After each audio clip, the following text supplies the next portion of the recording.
नमस्कार, मैं हूं अजय कुमार और मेरे साथ है मेरे सहयोगी विजय त्रिवेदी और फिनाज त्यागी। आज हम आपके सामने पेश करेंगे किस तरीके से जम्मू कश्मीर और साथ साथ झारखंड की जनता ने अपनी सरकार चुनने के इस पूरे प्रक्रिया को अंजाम दिया है। आपके सामने पेश करेंगे सबसे बड़ा एग्जिट पोल, जिसके आधार पर हम कोशिश करेंगे ये बताने की कि आपको किसकी सरकार बनती दिखाई दे रही है इन दोनों राज्यों में। देखा जाए तो ये दोनों राज्यों के चुनाव अपने आप में बहुत महत्वपूर्ण है। जम्मू और कश्मीर की बात करें तो भारतीय जनता पार्टी यहां अपना खाता खोलना चाहती है कि दरअसल सबसे बड़ी पार्टी के तौर पर जम्मू कश्मीर में उभर सके और मोदी के एक तरह से वेव पर आगे बढ़ते हुए जम्मू कश्मीर में भारतीय जनता पार्टी का परचम लहराता हुआ दिखाई दिए। क्या भारतीय जनता पार्टी का यह सपना साकार होता दिखाई देगा? उसके साथ साथ झारखंड में क्या वाकई में तमाम अव्यवस्थाओं के बाद और तमाम गठजोड़ की सरकारों के बाद एक मत की सरकार बनती हुई आई दिखाई देगी? क्या यहां पर भी जनता ने अब तय कर लिया था? बार बार यह कहा जा रहा था कि भाई एक पार्टी की सरकार बनती दिखाई दे।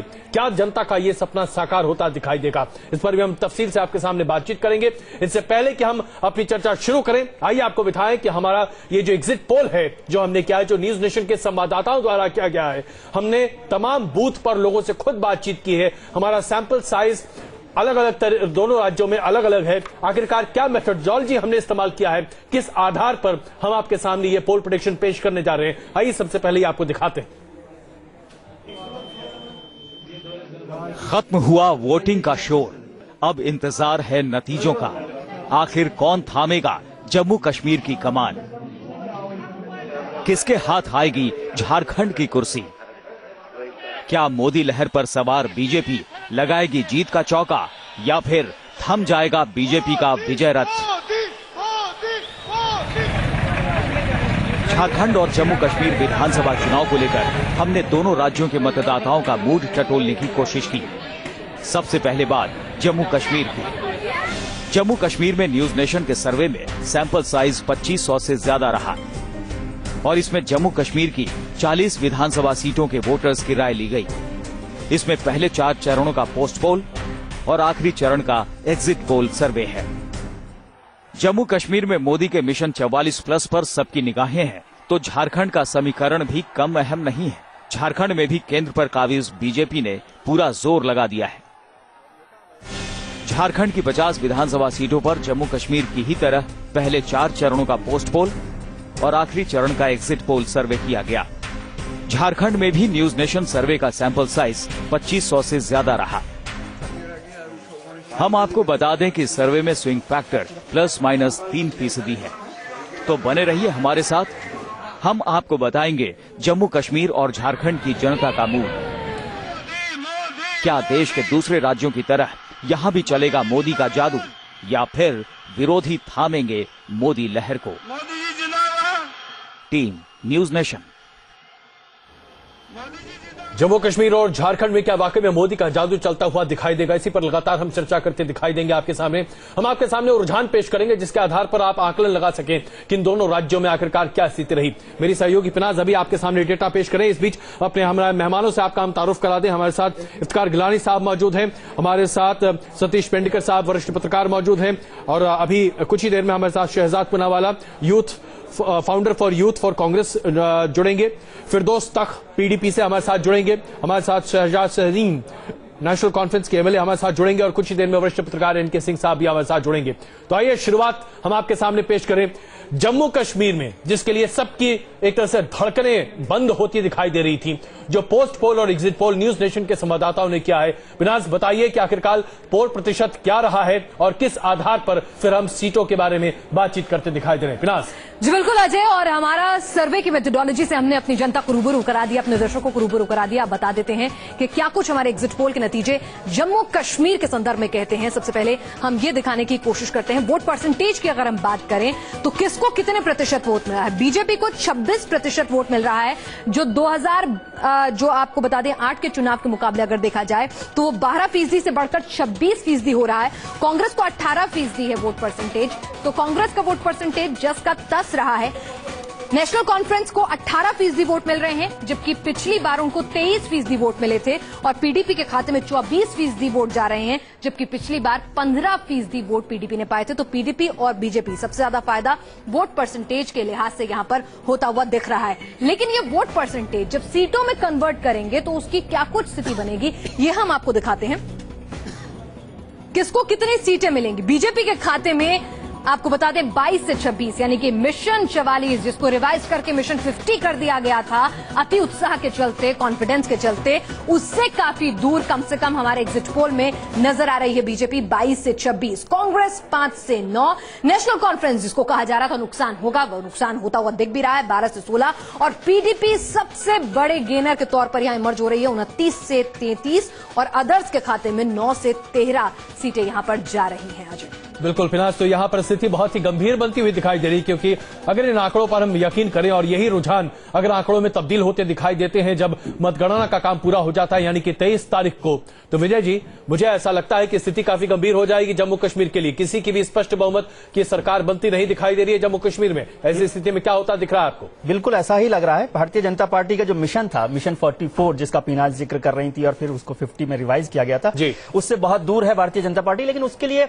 एक बड़ी खुशी की बात हो सकती है, अच्छी बात हो सकती है कि वो अपने आंकड़े से डबल हो रही है। जो पिछली बार विधानसभा में जो उनको 11 सीटें मिली थी, उससे 22 के करीबन वो पहुंच रहे हैं, तो डबल उनकी ताकत हो रही है। पीडीपी जो है वो सबसे बड़ी पार्टी के तौर पर निकल कर आ रही है, लेकिन फिर भी वो भी बहुमत से दूर है। इसलिए वहां पर अब ये देखना होगा, हमारे पास जैसे वरिष्ठ पत्रकार भी हैं, उनके साथ बात करेंगे कि क्या किस तरह के गठबंधन की सरकार वहां पर बन सकती है। क्या बीजेपी एनसी के साथ जा सकते हैं, पीडीपी और बीजेपी सरकार बन सकती है, पीडीपी और कांग्रेस की सरकार बन सकती है, या पीडीपी बीजेपी की सरकार बन सकती है। मेरे ख्याल से इफ्तिकार जो है कश्मीर के बारे में बेहतरीन तरीके से जानते हैं।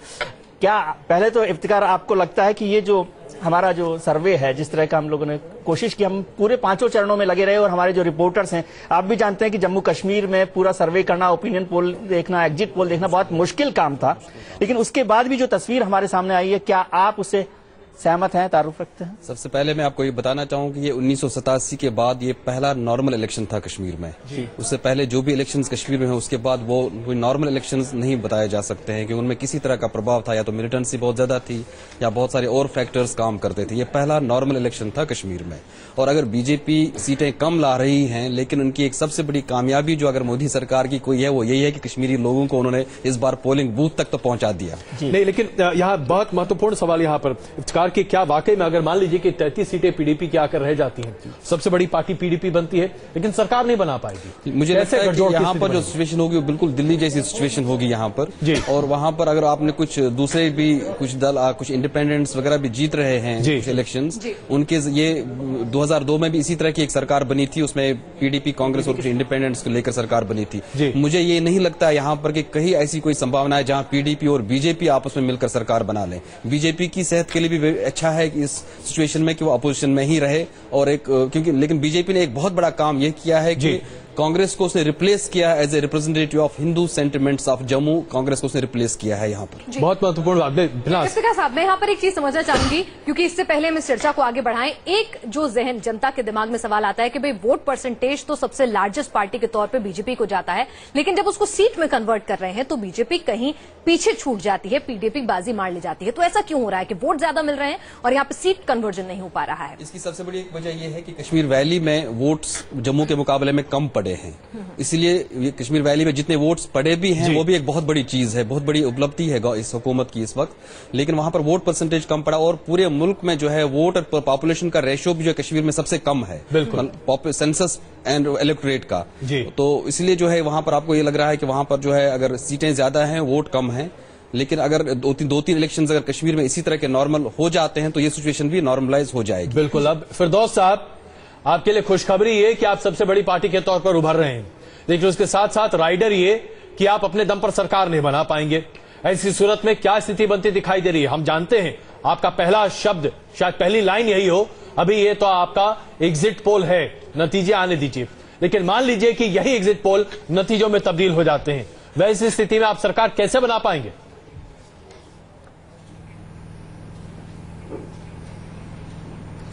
देखिए, पहले तो आपका शुक्रिया, क्योंकि हमें तो पहले से पता थी कि जम्मू कश्मीर में अगर सरकार बननी है तो वो पीडीपी की बननी है।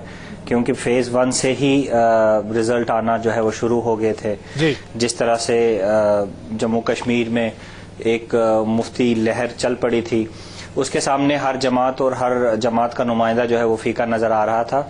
तो ये बात तो आया है कि सरकार पीडीपी की आनी है, लेकिन हाँ थोड़ा सा कन्फ्लिक्ट आपके जो एग्जिट पोल है उस पर जरूर है, क्योंकि हम 33 नहीं, हम 44 का आंकड़ा जो है वो पार करने में कामयाब होंगे, इतना हम यकीन रखते हैं। चलिए, लेकिन इसमें जी मैं शहजाद से एक सवाल लेना चाहूंगा। अभी हमारे सहयोगी और वरिष्ठ पत्रकार इफ्तिकार ने शहजाद साहब ये कहा कि कांग्रेस को रिप्लेस करते हुए, हिंदू सेंटिमेंट को आगे बढ़ते हुए भारतीय जनता पार्टी वहां पर कांग्रेस की जगह ले पा रही है। इससे ज्यादा दुखद स्थिति शायद कांग्रेस के लिए कभी नहीं होगी कि जम्मू कश्मीर से कांग्रेस का नाम हटे और वहां नेम प्लेट पर बीजेपी चिपक जाए।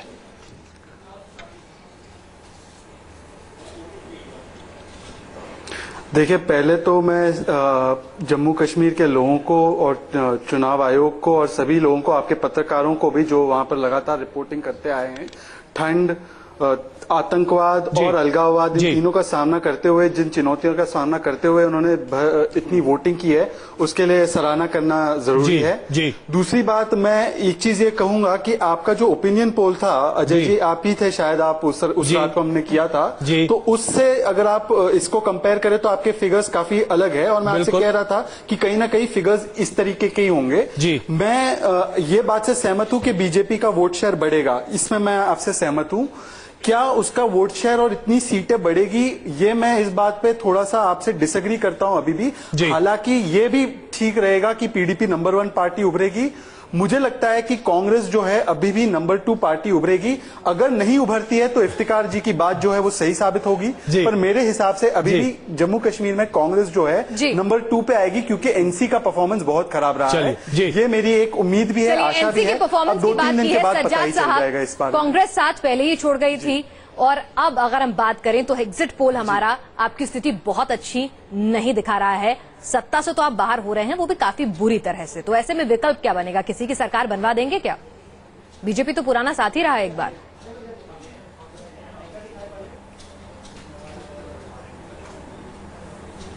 देखें, जहां तक आज के इस 5th फेज के इलेक्शन का ताल्लुक है जी, और इस 5th फेज में जहां तक कांग्रेस का ताल्लुक है कि कांग्रेस जी बताएं। कांग्रेस का जहां तक ताल्लुक है, जिस तरह से ये ओपिनियन पोल में ये बताया जा रहा है कि जी नेशनल कॉन्फ्रेंस जो है उसकी स्थिति खराब हो रही है, मैं समझता हूं कि ये हकीकत नहीं है। और 23 तारीख को नतीजे आने हैं। 23 तारीख को आप देखेंगे कि नेशनल कॉन्फ्रेंस सबको सरप्राइज, हैरान करने जा रही है। जहां तक पिछले 4 फेजेस का सवाल है, इन 4 फेजेस में सज्जाद साहब जरा ये बताइए कितना हैरान करने के लिए तैयार हैं आप? नेशनल कॉन्फ्रेंस कितना हैरान कीजिएगा। चलिए, हमारे एग्जिट पोल के हिसाब से आपको 12 से 16 सीटें मिल सकती हैं। आपके हिसाब से क्या लगता है? 23 तारीख को हम आपसे फिर बात करेंगे। नेशनल कॉन्फ्रेंस जी 23 तारीख को जो नतीजे आएंगे उसमें नेशनल कॉन्फ्रेंस सबसे बड़ी पार्टी बन के उभरेगी। जहां तक पिछले 4 फेजेस का सवाल है, पिछले 4 फेजेस में नेशनल कॉन्फ्रेंस की कारकर्दगी बहुत बेहतर रही है। और जम्मू में जो ये 5वें फेज का जम्मू और राजौरी का जो आज के दिन का इलेक्शन हुआ, इसमें बीजेपी का ज्यादा स्टेक पे था, कांग्रेस का ज्यादा स्टेक पे था, नेशनल कॉन्फ्रेंस का ज्यादा स्टेक पे था नहीं। लेकिन फिर भी उम्मीद का दामन थामे रखना हर राजनीतिज्ञ का परम अधिकार है, उसे एकदम थामे रखिए जोर से, इसमें कोई शक नहीं है। चलिए 23 तारीख को और ज्यादा खुल के हम बात कर पाएंगे शायद। जी फिरदौस साहब, आपको लग रहा है कि यदि पार्टी जो है एनसी की बजाय पीडीपी जो है उमर अब्दुल्ला की तरह से महबूबा मुफ्ती को यदि चीफ मिनिस्टर कैंडिडेट बनाती, तो शायद आप ये आंकड़ा पार कर सकते थे बहुमत का, मुफ्ती साहब की बजाय?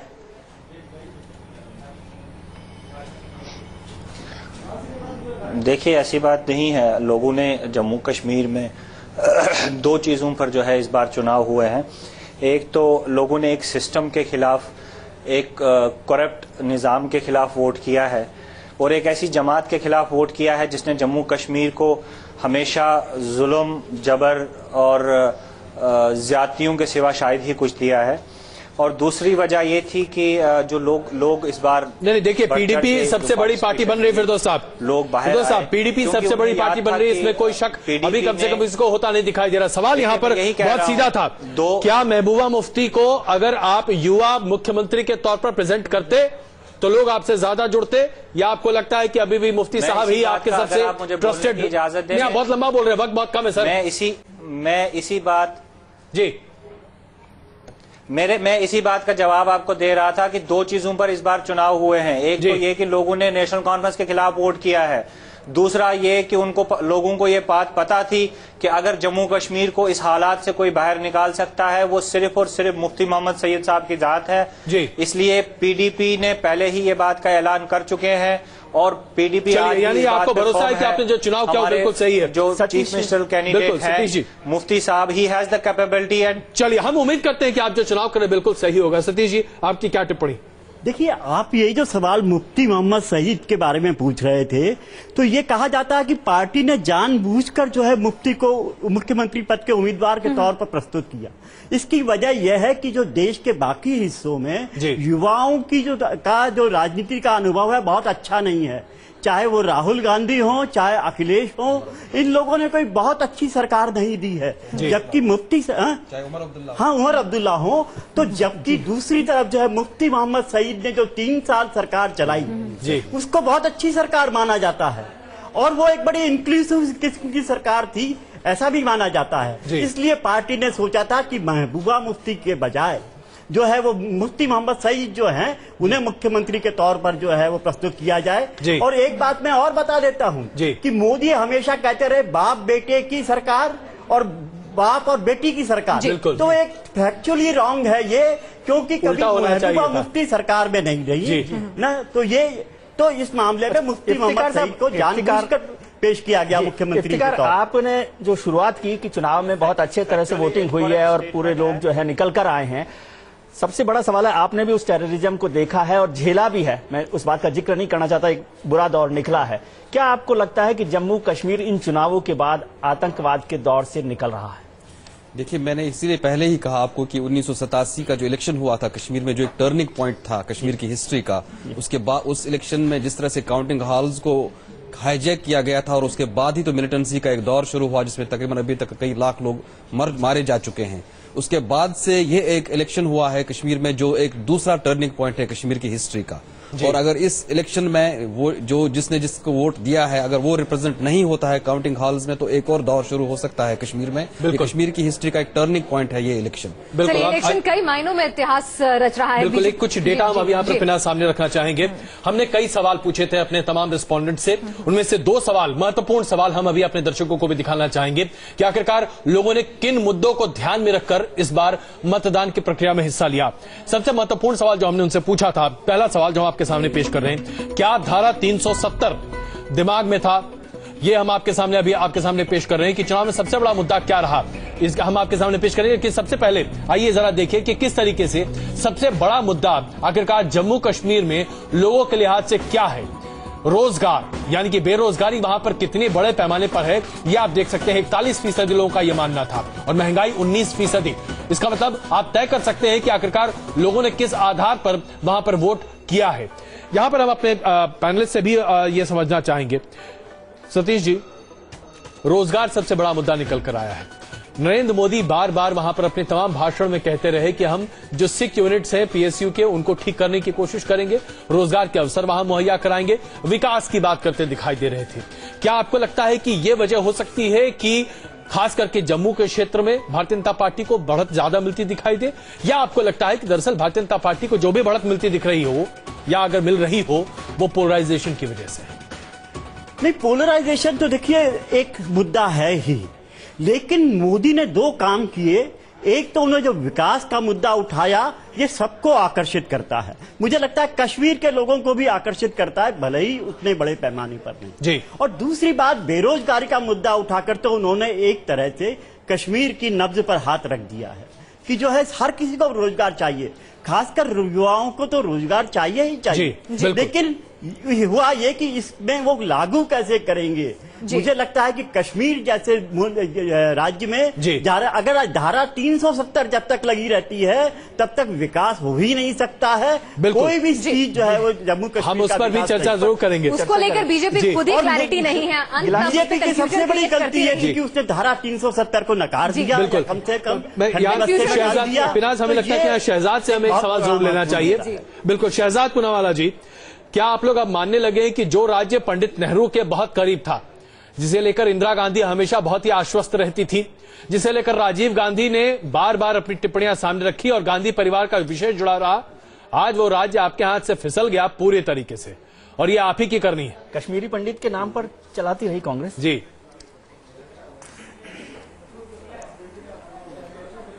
देखिए, मुझे लगता है कि आपके पिछले सर्वे का मैं फिर से हवाला दूंगा जी। आपने आज कहा है कि गवर्नेंस के मामले जो है सबसे महत्वपूर्ण मामले है और पिछले सर्वे में आपने कहा था कि गुलाम नबी आजाद की सरकार गवर्नेंस के मामले पे सबसे ज्यादा सफल रही।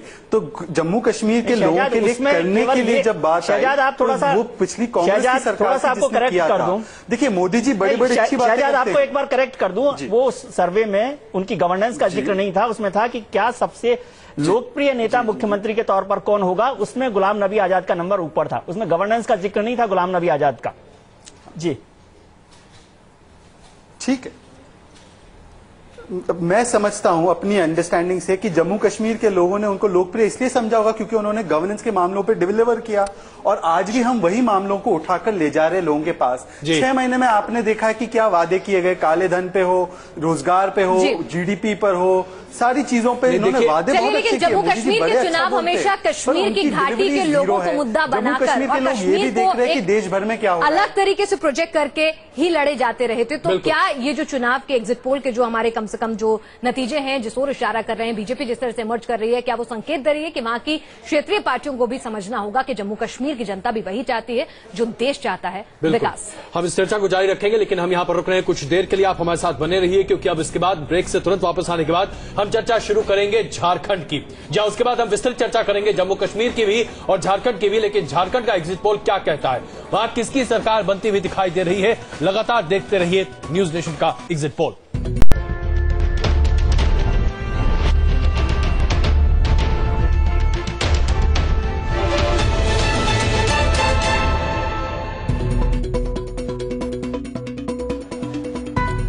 आप लगातार देख रहे हैं जम्मू कश्मीर और झारखंड के एग्जिट पोल पर आखिरकार क्या है रुझान, क्या है जनता का चुनाव, ये हम आपके सामने लगातार पेश करते जा रहे हैं। अभी तक हमने आपको बताया कि ऐसा लग रहा है कि जम्मू कश्मीर में त्रिशंकु विधानसभा बनती हुई दिखाई दे रही है। भारतीय जनता पार्टी के खाते में 22 से 26 सीटें जा सकती हैं, कांग्रेस के खाते में 5 से 9 सीटें जा सकती हैं, नेशनल कॉन्फ्रेंस के खाते में 12 से 16 सीटें जा सकती हैं, पीडीपी के खाते में 29 से 33 सीटें जा सकती हैं और अन्य के खाते में 9 से 13 सीटें जा सकती हैं। सबसे बड़ी पार्टी बनने के बाद भी ऐसा लगता है कि पीडीपी अपने दम पर सरकार नहीं बनाती हुई दिखाई देगी। इस बारे में चर्चा लगातार हम कर रहे हैं। इफ्तिखार गिलानी हमारे साथ मौजूद है, सतीश पेंडकर, शहजाद पूनावाला कांग्रेस से और फिरदौस तख और सज्जाद शहीन नेशनल कॉन्फ्रेंस से इस वक्त हमारे साथ मौजूद है। लेकिन आइए सबसे पहले हम आपको लेकर चलते हैं हमारे वॉर रूम में। हम लगातार आपको यह बता रहे हैं कि ये जो एग्जिट पोल है न्यूज नेशन के संवाददाताओं द्वारा किया गया है, इसलिए इसकी विश्वसनीयता पर कहीं से भी कोई सवाल नहीं उठाया जा सकता। आखिरकार हमने ये कैसे किया है, सबसे पहले चलते हैं विवेक के पास। विवेक, शुक्रिया अजय जी। आइए हम जानते हैं कि आखिरकार हमने एग्जिट पोल को, सबसे बड़े एग्जिट पोल को, न्यूज नेशन के एग्जिट पोल को किस तरह से अंजाम दिया। हमारे सहयोगी इस वक्त हमारे साथ भावना है, हमारे साथ पुर्नेंदु जी, हमारे साथ रवि हैं और हमारे साथ पल्लवी हैं। पुर्नेंदु जी, आपसे जानना चाहेंगे किस तरह से आपने इस एग्जिट पोल को और हमारे संवाददाताओं ने इस एग्जिट पोल को अंजाम दिया। जी विवेक, इस एग्जिट पोल को हमने इस तरीके से किया है कि ये पूरा जो चुनाव था झारखंड में और जम्मू कश्मीर में वो 5 फेज में बटा हुआ था।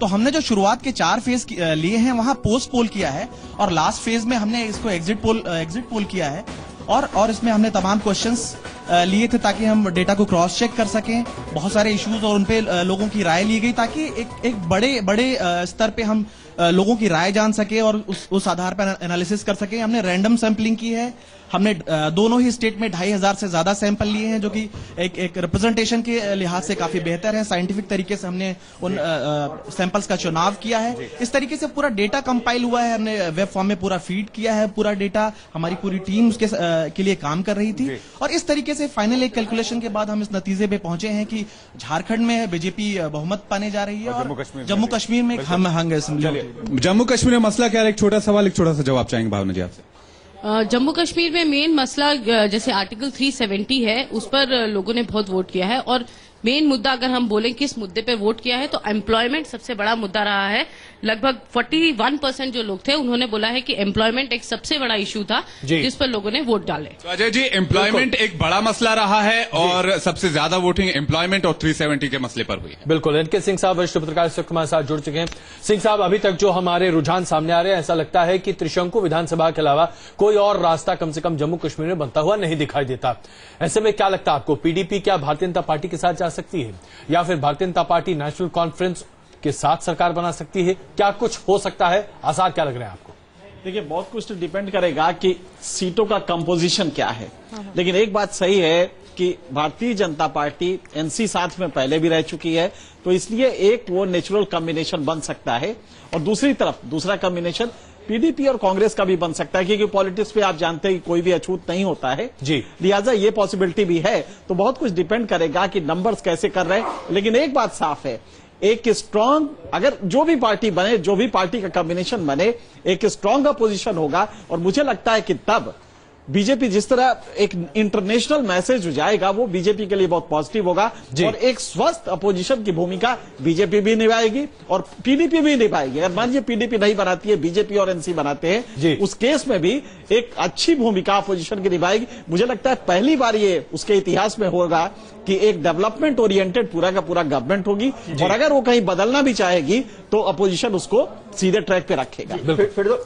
फिरदौस साहब हमारे साथ हैं पीडीपी से। फिरदौस साहब, क्या आपको लगता है कि आपने जो कैंपेन पूरा चलाया था इलेक्शन के दौरान, वो भारतीय जनता पार्टी के खिलाफ चलाया था, और ये भी जिक्र हो रहा था कि जैसे जम्मू में बीजेपी ने पोलराइज किया वोटों को, उसी तरह से पीडीपी ने वैली में वोट को पोलराइज किया है, तो क्या भारतीय जनता पार्टी के साथ सरकार बनाने की संभावना आप देखते हैं, या कांग्रेस के साथ जाएंगे?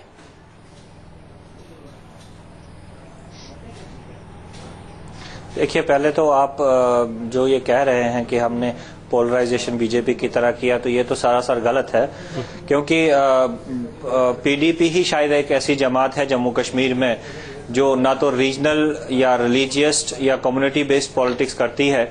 हमने साफ तौर पर अपना विजन डॉक्यूमेंट पेश किया है लोगों के सामने, और लोगों को न सिर्फ अपना विजन दिखाया है, बल्कि जो हमारी पार्टी की कारकर्दगी सिर्फ 3 सालों में रही है जी, और मुफ्ती साहब ने जो 3 सालों में जम्मू कश्मीर के लिए किया है, उस सब के नाम पर जो है हमने लोगों से वोट मांगा है। तो ये बात कहना कि हमने कश्मीर में पोलराइजेशन की, ये सरासर गलत होगा।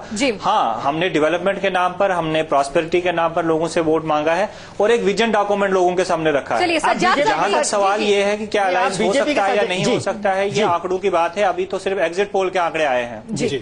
चलिए, सज्जाद साहब भी हमारे साथ लगातार जुड़े हैं। सज्जाद साहब, जिस तरह से जाहिर सी बात है, अगर एग्जिट पोल के नतीजों पर हम इनको सही मानते हुए चर्चा करें, तो कहीं ना कहीं नेशनल कॉन्फ्रेंस एक यूथ लीडर होते हुए भी, उसके बावजूद भी डेवलपमेंट के मोर्चे पर नाकाम रही, और कहीं ना कहीं बाढ़ के दिनों में जिस तरह से हमने देखा सरकार के खिलाफ नाराजगी जो खुलकर सामने आई, और केंद्र जिस तरह से इंटरवीन करता हुआ नजर आया, तो तमाम फैक्टर्स कहीं ना कहीं गलतियां आपकी काफी रही।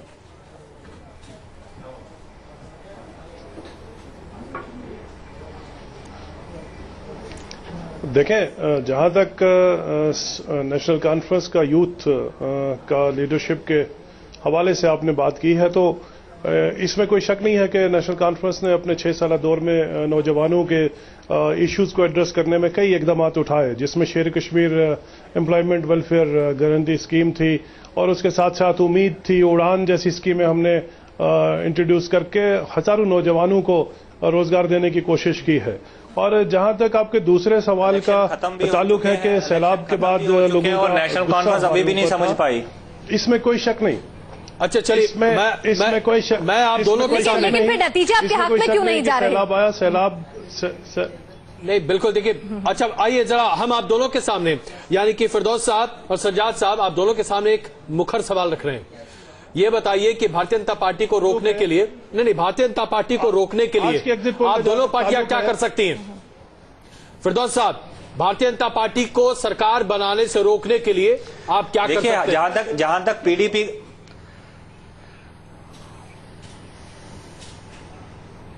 देखिए पीडीपी यहाँ पे ना तो किसी जमात को, जिस तरह से लोग यहाँ पे गवर्नमेंट बनाने के लिए आई है, ना किसी जमात को रोकने के लिए आई है।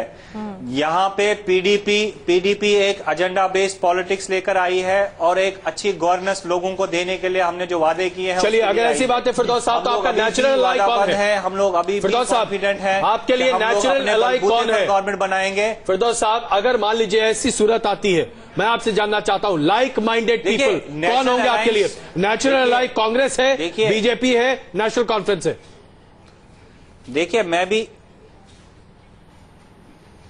देखिए यहाँ पे लाइक माइंडेड नहीं होता, पॉलिटिक्स में लाइक माइंडेड नहीं होता। हमने जब कांग्रेस के साथ अलायंस किया था 2002 में, आप ये देख लीजिए, हमने सिर्फ गवर्नमेंट बनाने के लिए अलायंस नहीं किया। जब हमने अलायंस किया तो बहुत सारे इश्यूज ऐसे थे जिसपे हम कांग्रेस के साथ शायद हमारा डिस्कशन होना था, या बहुत सारे इश्यूज ऐसे थे जिसमें कांग्रेस सेटिस्फाई नहीं थी। हम दोनों जमातों ने बैठ के एक कॉमन मिनिमम प्रोग्राम बनाया, एक अपनी पॉलिसी जो 6 सालों के अंदर इम्प्लीमेंट करनी थी। इसीलिए तो मैंने आपसे पूछा, आप कांग्रेस के साथ भी रह चुके हैं, आप बीजेपी के साथ भी रह चुके हैं, वही सीएमपी जो है अगले 6 सालों में इम्प्लीमेंट हुआ। इफ्तिखार साहब, क्या आपको लगता है कि पीडीपी वाकई में इस तरह की दलील दे सकती है? कांग्रेस बीजेपी दोनों के साथ रह चुकी है, नेचुरल एलाइज आपके हिसाब से कौन है? जिस तरह से ये इलेक्शन हुआ है, अगर इस इलेक्शन को कंपेयर करूं किसी और इलेक्शन के साथ, तो सिर्फ 83 का इलेक्शन हो सकता है। 83 में भी इसी तरह की बिल्कुल कम्युनल पोलराइजेशन हुई थी। मिसेस गांधी ने खासतौर पर जो है as a prime minister Jammu में 9 दिन रहकर एक ऐसी पोलराइजेशन की जिसे जम्मू पूरा का पूरा उस वक्त कांग्रेस की गोद में चला गया था, और नेशनल कॉन्फ्रेंस ने दूसरी तरफ काउंटर पोलराइजेशन करके पूरा का पूरा national conference Kashmir valley, Kashmir और जम्मू के जो मुस्लिम इलाकों को ले गया था। और इस वक्त भी सूरत हाल बिल्कुल वही है। बीजेपी ने कांग्रेस को रिप्लेस करके जम्मू के जो हिंदू बेल्ट है उसका सफाया कर दिया है, और दूसरी तरफ जो है नेशनल कॉन्फ्रेंस और पीडीपी ने मिलकर मुस्लिम बेल्ट को स्वीप किया है। और इस वक्त अगर ये इस इलेक्शन के इस पोलराइजेशन के बाद अगर पीडीपी बीजेपी के साथ जाती है तो पीडीपी उसी वक्त खत्म हो जाएगी पॉलिटिकली। लिहाजा मुझे लगता है वो सुसाइड नहीं करेंगे।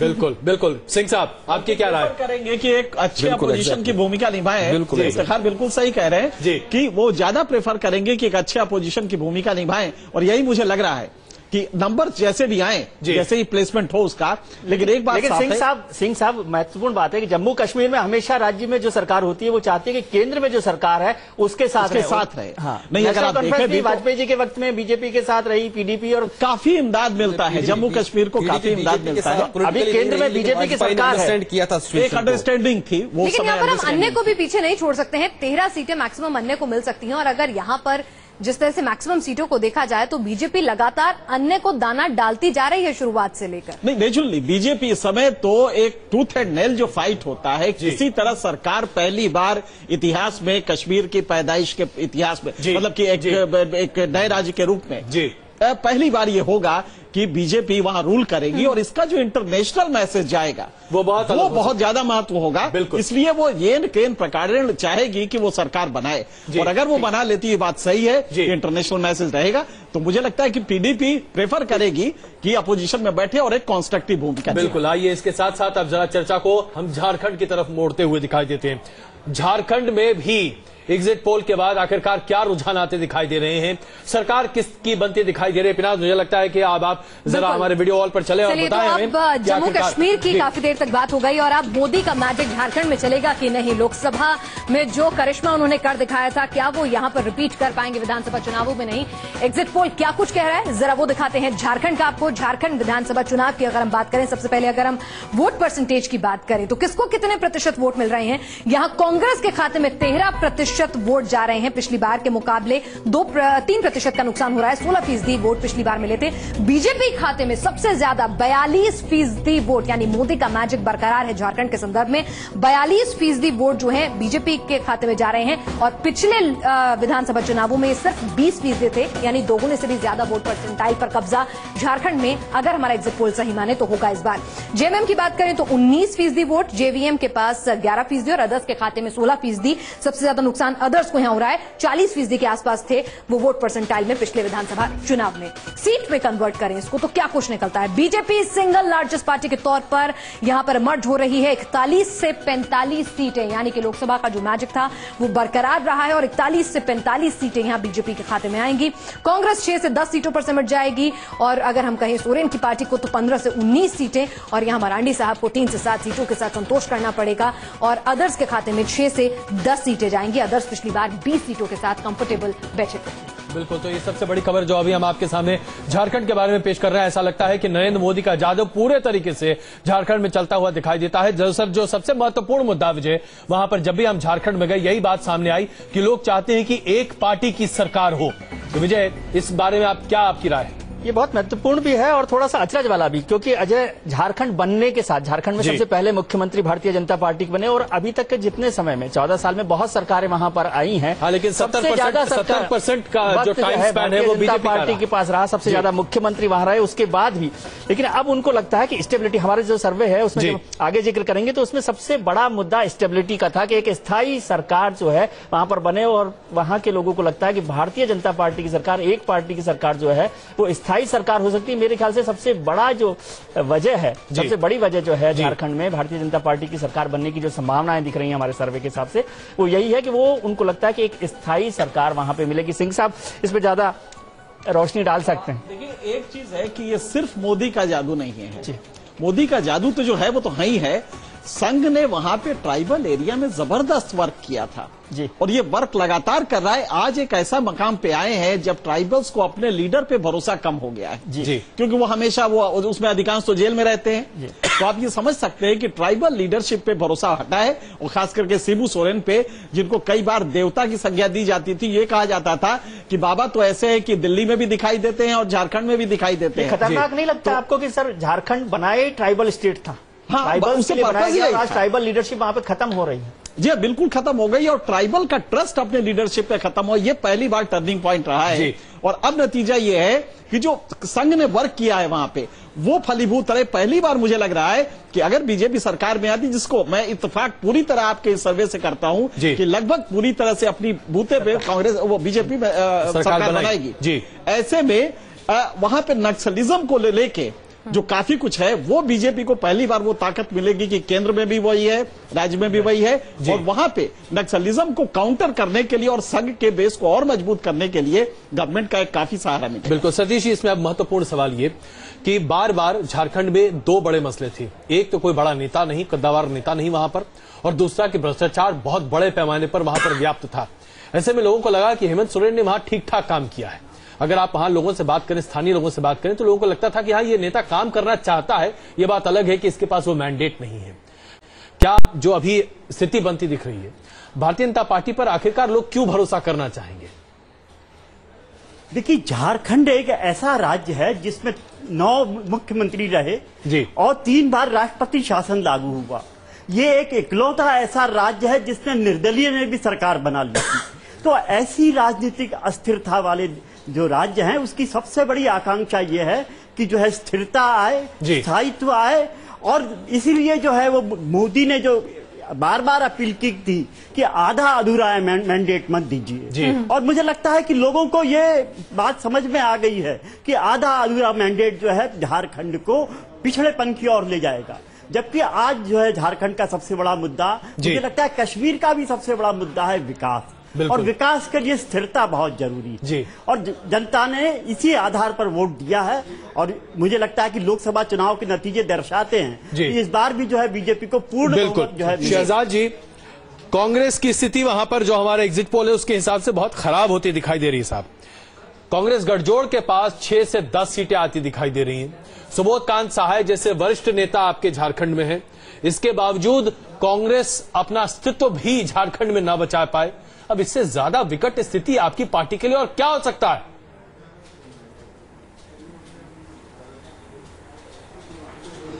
अजय जी, आपने इतनी पत्रकारिता तो की है कि आप एग्जिट पोल को एग्जैक्ट पोल मान के हमारी ऑबिचुरी स्क्रिप्ट ना करें। नहीं, मैंने अभी ऑबिचुरी लिखा नहीं है। हम करते हैं किसी भी पत्रकार में बात किसी एक बात मैं यहाँ पे स्पष्ट कर दूं, मुझे नहीं लगता कि इस देश में कोई ऐसा पत्रकार होगा जो कांग्रेस की ऑबिचुरी लिख दे। कम से कम मैं अपने आप को नहीं मानता। लेकिन हकीकत तो बताया ही जाएगा ना। अभी तक एक भी स्टेट ऐसा नहीं रहा जहां कांग्रेस बेटर हुई हो। सजाद, मैं आपको ये बता दूं जरूर अजय जी। जी हाँ, एनके सिंह साहब, मैं आपकी बातों का भी जवाब दूंगा।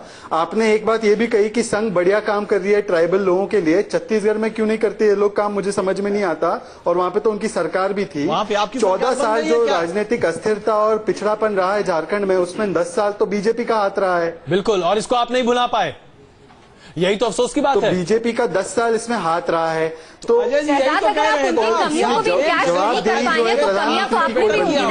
अब इसके बावजूद जी पुनावाला साहब, आज दिक्कत ये है कि मुझे आपसे सहानुभूति है। मुझे आपसे सहानुभूति है, मैं कह दूं ऑन रिकॉर्ड, मुझे आपसे सहानुभूति है। जवाब देने में दिक्कत हो रही होगी, लेकिन जरा बताइए ना, 70% के टाइम मुझे मौका नहीं मिल रहा है बोलने का, इसलिए नहीं मुझे मौका नहीं दे रहा। 70% जो झारखंड, मेरी सहानुभूति को समझते हुए मेरी बात सुन लो। बिल्कुल बात सुन लो, बिल्कुल, ये मैं सुनना चाह रहा हूँ। भारतीय जनता पार्टी सबसे ज्यादा वहां पर सत्ता में रही, इसके बावजूद लोग भारतीय जनता पार्टी को अगर चुनते हैं तो फिर हमें सहानुभूति हो सकती है। जी हाँ, तो इसमें मुझे भी सहानुभूति होती है कि यदि इसके बावजूद भी, और 6 महीने जो देश में हो रहा है उसके बावजूद भी अगर लोग मोदी पर विश्वास कर रहे हैं, तो मतलब ये बात बनती है कि बैड प्रोडक्ट की बहुत अच्छी मार्केटिंग हुई है और कांग्रेस को कहीं ना कहीं मार्केटिंग स्किल्स लर्न करनी पड़ेगी। इस बात में मैं अग्री करता हूं, अगर ये एग्जिट पोल एग्जैक्ट पोल बनते हैं तो। पर मुझे लगता है कि ये रिजल्ट नहीं होंगे। लोकसभा से हमारी सिचुएशन इंप्रूव हुई है और इंप्रूव होगी, और ये रिजल्ट भी थोड़ा सा मुझे लगता है आपको शायद। अच्छा शहजाद, आपकी पार्टी ने भी इंटरनल सर्वे कराया होगा, आपकी पार्टी को क्या लगता है कितनी सीटों अगर ये तक सही होता है तो हैं? मैं आपके साथ सहानुभूति व्यक्त करूंगा।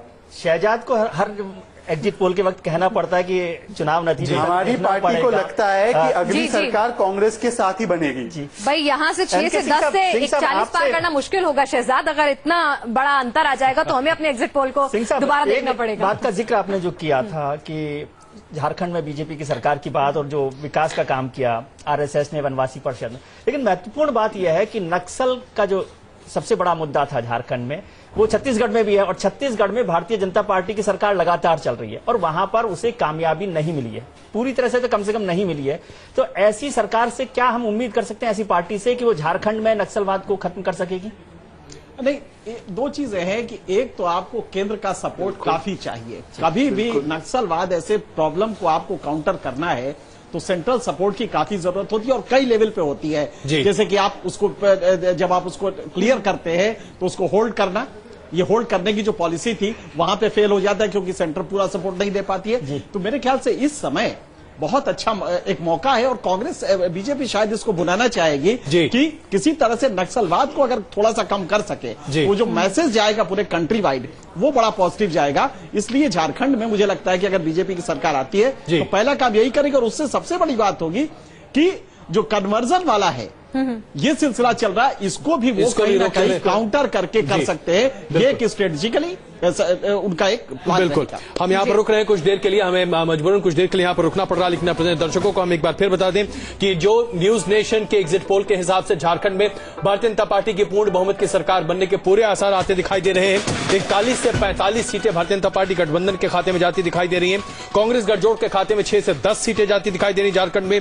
जेएमएम के खाते में 15 से 19 सीटें, और जेवीएम गठजोड़ के खाते में 3 से 7 सीटें जाती दिखाई दे रही। अन्य के खाते में 6 से 10 सीटें जाती हुई दिखाई दे रही हैं। यानी कि ऐसा लग रहा है कि झारखंड ने मन बना लिया है कि एक पार्टी की सरकार वहां बनती दिख रही है, और ये एक पार्टी है भारतीय जनता पार्टी।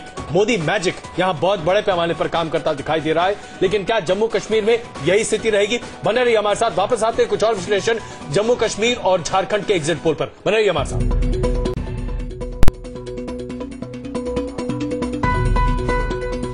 नमस्कार, मैं हूं अजय कौल, मेरे साथ मेरे दो वरिष्ठ सहयोगी विजय त्रिवेदी और पिनाज त्यागी। हम लगातार आपके सामने न्यूज नेशन का एग्जिट पोल पेश कर रहे हैं, जिसमें हम आपको बता रहे हैं कि रुझानों के आधार पर किस तरीके से सरकार बनती दिखाई दे रही है जम्मू कश्मीर और झारखंड में। ऐसा लगता है कि जम्मू कश्मीर में त्रिशंकु विधानसभा की स्थिति बनती दिख रही है, जहां पर सबसे बड़ी पार्टी पीडीपी बनती दिख रही है, लेकिन झारखंड में ऐसा लगता है कि भारतीय जनता पार्टी अपना पूर्ण बहुमत की सरकार बनाती दिखाई दे रही है। पिनाज, जरा आंकड़े हमारे सामने पेश करना बताएं कि आखिरकार क्या स्थिति बनती दिख रही है। बिल्कुल अजय, जिस तरह से झारखंड में नरेंद्र नरेंद्र मोदी ने कहा था कि आपको विकास चाहिए या फिर आपको भ्रष्टाचार चाहिए, रिश्तेदारी की राजनीति चाहिए, तो उनका ये नारा और हमें पूर्ण बहुमत दीजिए आप हमें, उसका असर होता हुआ दिख रहा है। मैं एक एक करके आपको दोनों के एग्जिट पोल के नतीजे दिखाऊंगी। पहले जम्मू कश्मीर की बात कर लेते हैं। जम्मू कश्मीर विधानसभा चुनाव की अगर हम बात करें एग्जिट पोल की, सबसे पहले मैं वोट परसेंटेज के लिहाज से आपको बताऊं तो बीजेपी वोट परसेंटेज के लिहाज से भले ही 26% के साथ सबसे बड़ी पार्टी यहां पर उभर रही है। वोट परसेंटाइल के हिसाब से देखें तो पीडीपी की बात करें तो वो दूसरे नंबर पर रहती है, 24% वोट परसेंटेज यहां पर पीडीपी के खाते में रहा है।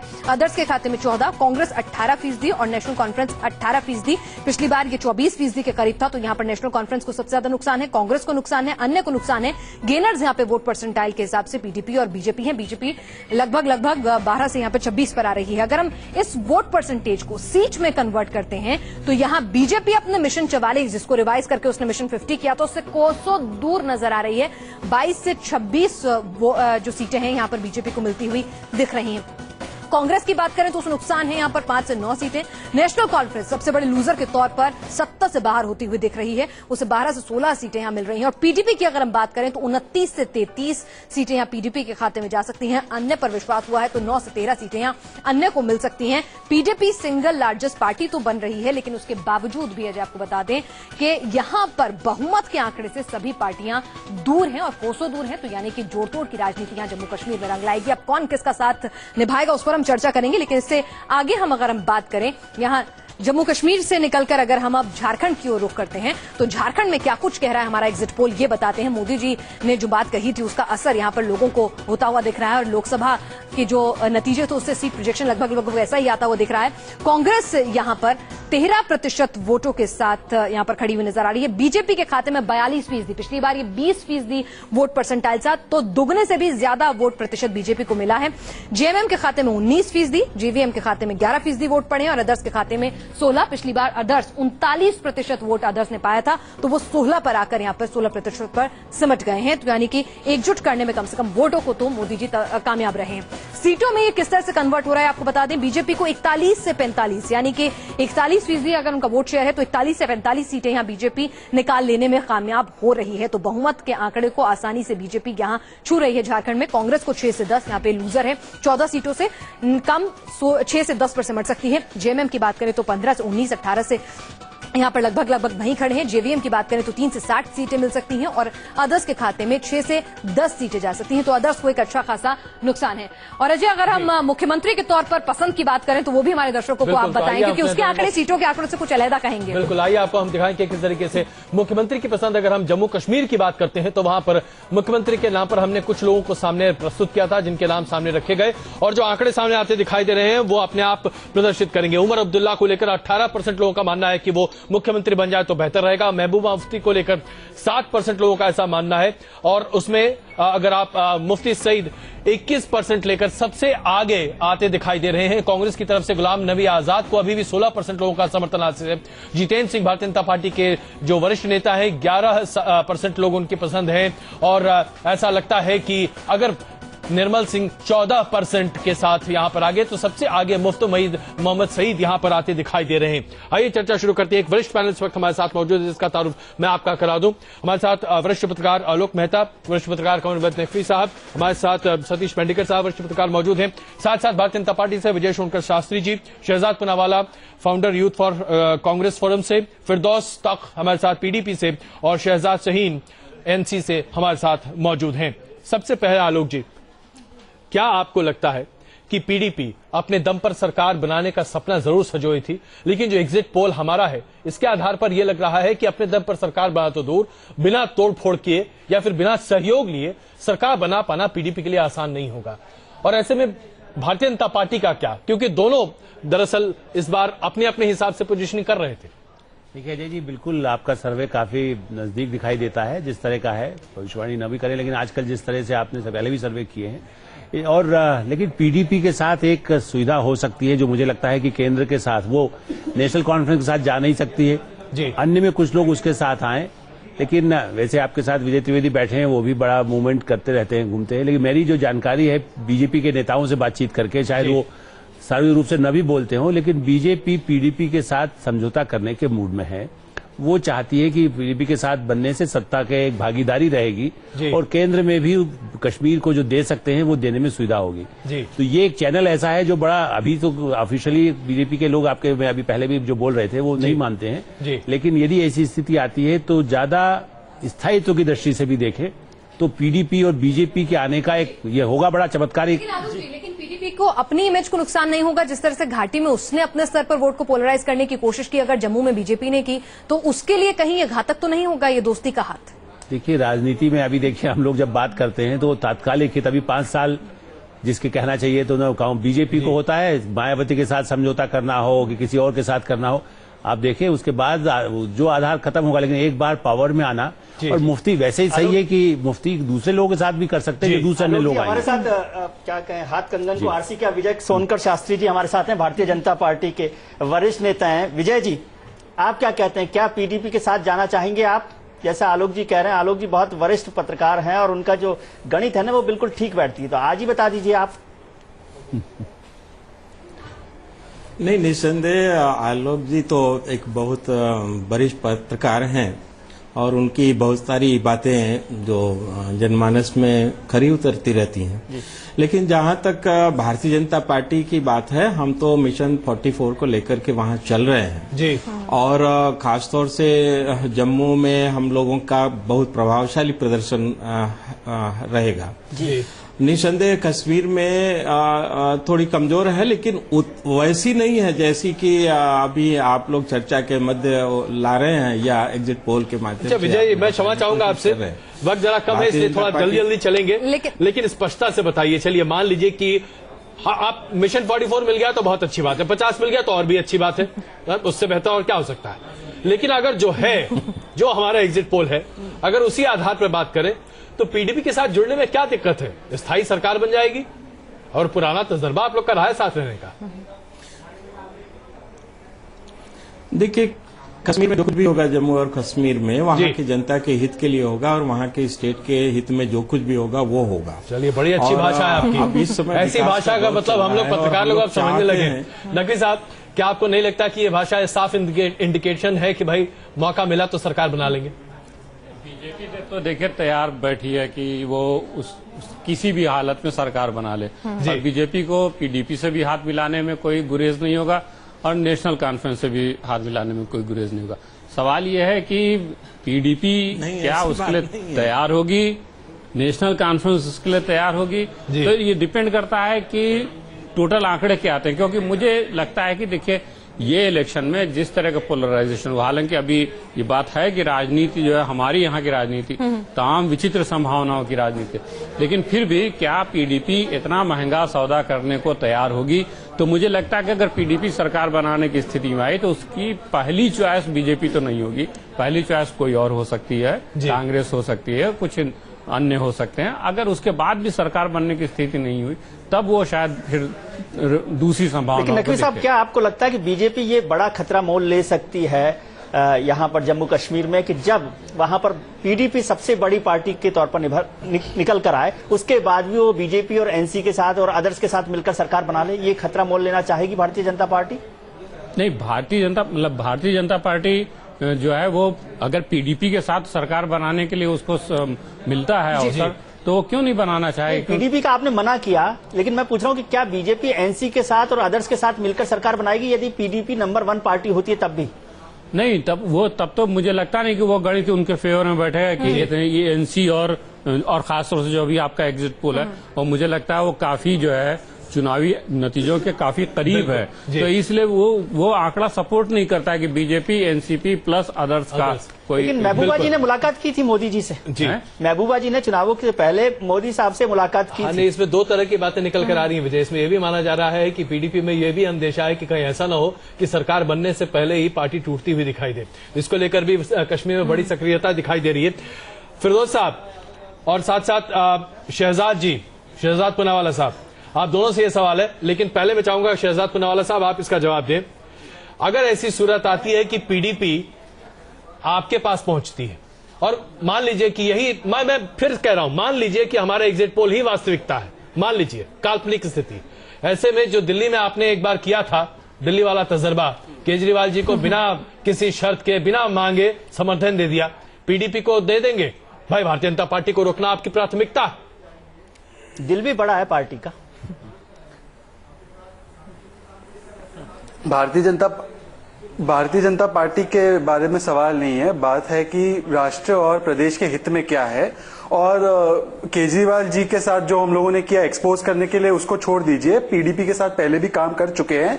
तो मुझे लगता है शीर्ष नेतृत्व दोनों पार्टी का बैठ के निश्चय करेगा कि सांप्रदायिकता को रोकने के लिए और देश और प्रदेश के हित के लिए क्या फैसला लेना है। पर मैं एक सवाल ये जोड़ना चाहूंगा कि बीजेपी झारखंड में और जम्मू कश्मीर में पूर्ण बहुमत की सरकार की बात कर रही है, तो अगर नहीं आता है पूर्ण बहुमत तो इनको कायदे से ऑपोजिशन में बैठना चाहिए और राष्ट्रपति शासन का भी डर नहीं दिखाना चाहिए दूसरों को कि आप ये राष्ट्रपति शासन लग जाएगा वरना आप हमें समर्थन दीजिए।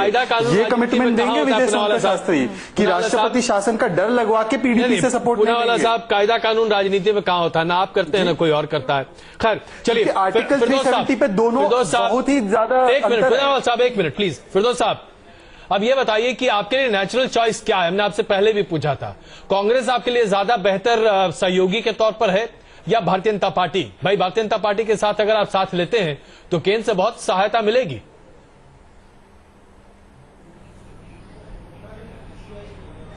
देखिए, आप बेसिक इशू नहीं समझ पा रहे हैं। मैं भी जर्नलिज्म बैकग्राउंड से हूं, अभी जर्नलिज्म से मैंने इस्तीफा लिया हुआ है और सियासत में आया हूं। एक पत्रकार की हैसियत से किसी चीज को देखना और एक सियासी नजरिए से देखना दो अलग अलग चीजें हैं जी।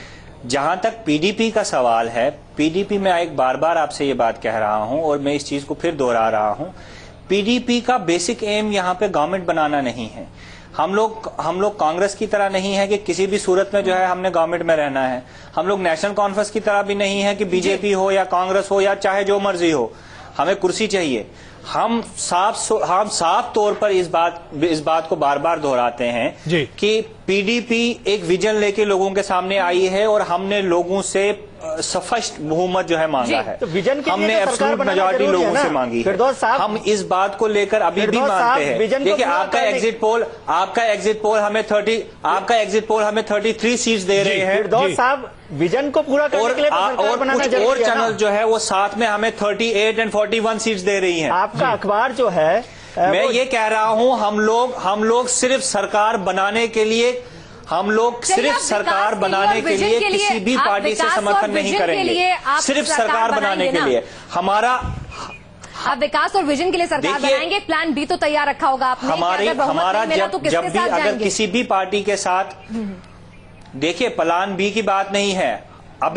अभी आज 4 बजे जो है, अभी सिर्फ 3 घंटे हुए हैं चुनाव जो है जम्मू कश्मीर में खत्म हुए हैं। हम 3 घंटों के बाद भी इस चीज को लेकर जो है जहन में ये है कि हमने 44 का आंकड़ा जो है क्रॉस कर लिया है।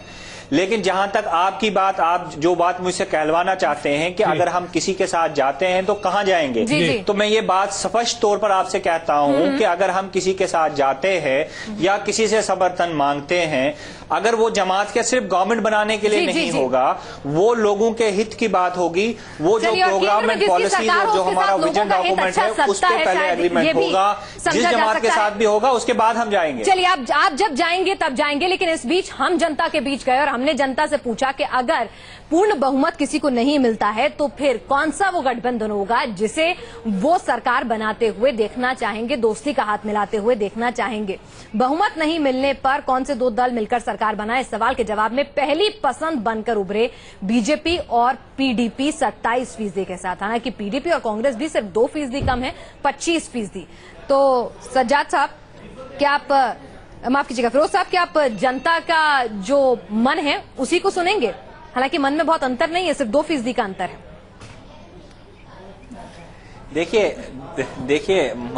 देखिए, ये जो एग्जिट पोल का मन होता है ये एक मेजॉरिटी मन नहीं होता है। फिर वही बात दोहराऊंगा कि हमारा 41, 44, 38, 33 जो एग्जिट पोल से आ रहे हैं, आप देख लीजिए, पार्लियामेंट का इलेक्शन आपके सामने है। जब एग्जिट पोल आया था तो किसी भी एग्जिट पोल ने एब्सोल्यूट मेजॉरिटी जो है वो नहीं, बिल्कुल हम मानते हैं। फिरदौस साहब, कई बार आपने अपने अखबार में सारे एग्जिट पोल मिलाकर भी उनको देते तो नहीं मिल रही थी। फिरदौस साहब, कई बार आपने अपने अखबार में, आप एडिटर रहे ग्रेट कश्मीर अखबार के, जो बड़ा अखबार है, बड़ी जुबान है, वहां की वॉइस है, उस अखबार में कई बार सेकंड लीड को फर्स्ट लीड बनाया होगा ना? तो क्या सेकंड लीड फर्स्ट लीड बनने वाली है इलेक्शन के बाद?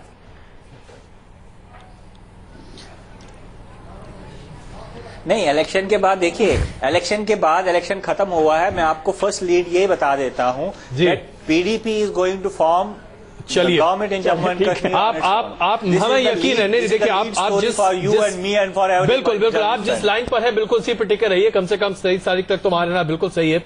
लेकिन सज्जाद सईद साहब, नेशनल कॉन्फ्रेंस जाहिर सी बात है आप मानेंगे नहीं के साथ जाएगी। हाँ, 23 तारीख तक नहीं, आप तो मेरे साथ हैं। नहीं, आप तो मेरे साथ ही बिल्कुल, हम आपके साथ ही रहेंगे, हम पत्रकार लोग कहाँ जा सकते हैं। लेकिन इसमें सज्जाद सईद साहब, नेशनल कॉन्फ्रेंस की आप माने, हम मानते हैं कि आप चाहते हैं कि 44 से 45% तक आप 45 सीट तक आपके पास आ सकती है। उम्मीद है आपकी ये उम्मीद पर पूरी तरीके से परवान चढ़ जाए।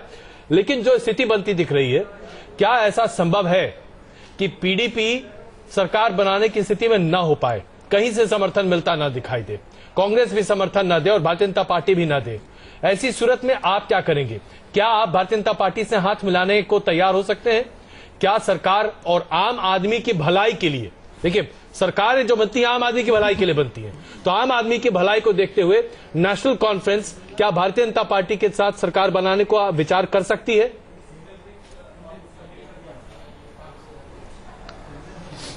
इनके सबसे बड़े आम आदमी तो इनके उमर अब्दुल्ला साहब हैं। अजीज दोस्त ताक साहब की एक बात से बड़ा सहमत हूं जी। उनकी एक बात से मैं सहमत हूं कि उन्होंने ये कहा कि पार्लियामेंट का जो एग्जिट पोल हुआ है वो बिल्कुल सही नहीं निकला, और सारे के सारे एग्जिट पोल मिलाने के बावजूद भी वो बहुमत जो उन्होंने बीजेपी को मिला है वो नहीं दिखा पाए। इसी बात को मैं एंडोर्स करते हुए ये कहता हूं कि पीडीपी, मैं हैरान इस बात से हूं कि पीडीपी 44 का आंकड़ा,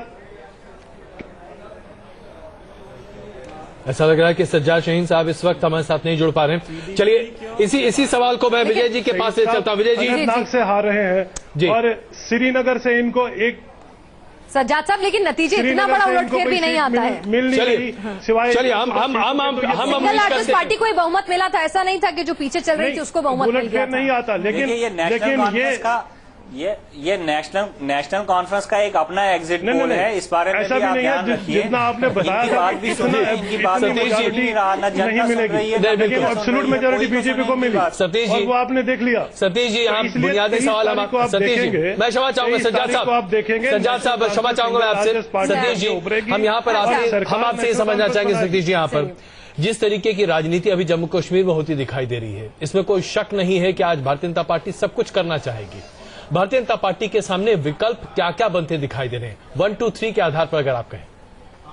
नहीं, देखिए अभी मैं बहस सुन रहा था, लोग जैसे उन्होंने कहा कि इसका तो कोई मसला ही नहीं है बीजेपी और पीडीपी के सरकार का, जबकि जम्मू कश्मीर के अखबारों में ये बात बड़े पैमाने पर लिखी जा रही है कि अगर राज्य का हित जरूरी है, अगर राज्य का विकास जरूरी है और राज्य में एक सही मामले में जिसको कहते हैं कि इंक्लूसिव सरकार बनानी है, तो बीजेपी और पीडीपी की सरकार ही एक ऐसी सरकार हो सकती है। जी, आज ही एक लेख में कहा गया था कि देखिए इससे क्या होगा, दोनों तरफ इस बार परिवर्तन हो रहा है, इस तरफ पीडीपी आ रही है तो जम्मू कश्मीर में जो है भाजपा आ रही है, और दोनों का चरित्र अलग अलग है, एक मुस्लिम है तो दूसरा हिंदू इलाका है। उसके अलावा जम्मू को लगातार ये शिकायत रही है कि उसके साथ भेदभाव होता है। अगर पीडीपी और बीजेपी की सरकार बनती है तो एक पूरे कश्मीर की सरकार बनेगी, और बीजेपी चूंकि केंद्र में है इसलिए केंद्र से भी उसे लगातार मदद मिलती रहेगी। ये सारे वाली पार्टियां मिलकर जम्मू कश्मीर के अखबार ये मुद्दा उठा रहे हैं, मतलब कहीं न कहीं लोगों के जहन में या जनता के दिमाग में ये बात है। जी, आप विजय शोणकर शास्त्री जी, अगर हम सतीश जी की इस बात को जरा आपके सामने रखें, बात में दम तो है साहब, भारतीय जनता पार्टी के लिए इससे बेहतर ऑप्शन नहीं है आज, क्या कहते हैं? देखिए, हम लोग तो कॉन्फिडेंट हैं, हम लोगों का वहाँ बेहतरीन प्रदर्शन है, नंबर 1 का प्रदर्शन है, और भारतीय जनता पार्टी वहाँ नंबर 1 की पार्टी होगी। जी, हमारा मिशन 44 सक्सेस भी हो सकता है। अच्छा, चलिए भी पर तो आया जो आप लोगों का एग्जिट पोल का जो रिजल्ट है जी, नहीं, आप तो मिशन 44 को रिवाइज करके 50 पर ले गए थे आप। जी, मिशन 44 तो पहले ही डिफिलिएट हो चुका। नहीं, हम तो मिशन 44 को, हम लोग तो 44 पर ही टिके हुए हैं और अभी भी हैं। लेकिन जो हमारे मित्रों ने कुछ बातें चलाई कि एग्जिट पोल का कभी कभी वो परिणाम नहीं आता जो वो लोग दिखलाते हैं, उससे बेटर आ सकता है। तो बेटर में अगर आने की संभावना बनेगी तो भारतीय जनता पार्टी, अच्छा चलिए विजय जी, पार्टी की नहीं बन सकती। विजय जी मुझे एक बात बताइए, विजय जी ये 44 कहाँ से आएंगे? जम्मू पर आप रिलाई कर रहे हैं, उसमें से 13 सीटें ऐसी हैं जहां पर डिसाइडिंग फैक्टर मुस्लिम वोटर होता है, और आप घाटी की सीटों पर रिलाई कर रहे हैं, उसमें सिर्फ 6 सीटें हैं जहां पर कश्मीरी पंडित जो है एक मेजर रोल प्ले कर सकते हैं, जहां पर आपका कोई अस्तित्व है नहीं। तो कहां से आएंगी ये 44? ये तो सोचा होगा ना आपने मिशन रखते हुए। नहीं, देखिए आपने उत्तर प्रदेश को देखा था किस तरह से हमारी उत्तर प्रदेश में घाटी नहीं है, कश्मीर जैसे हालात नहीं है, आपको समझना होगा।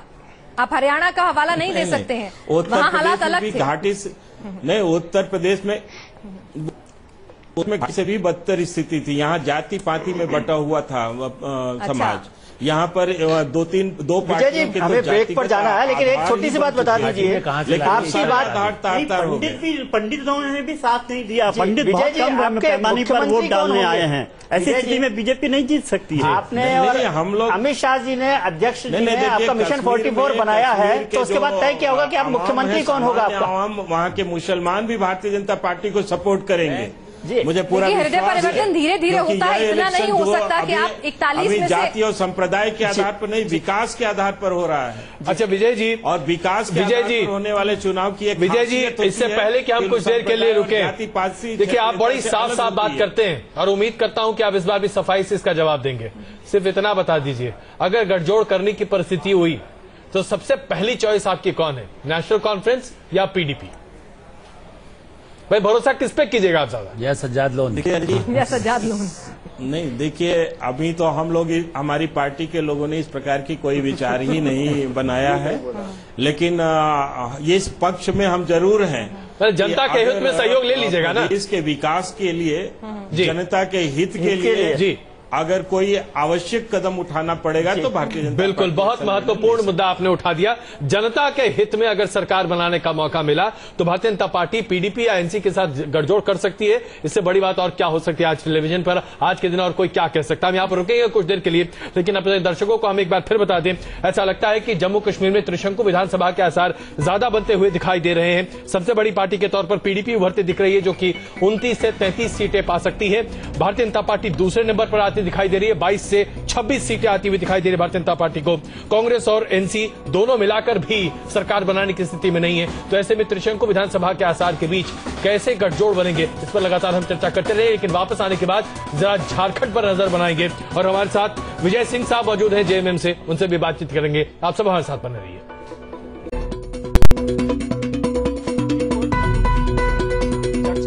जम्मू कश्मीर और झारखंड के चुनावों की, चुनाव नतीजों को लेकर कि किस तरह से एग्जिट पोल में क्या संभावनाएं बनेंगी, 23 तारीख को किसकी सरकार बनेगी।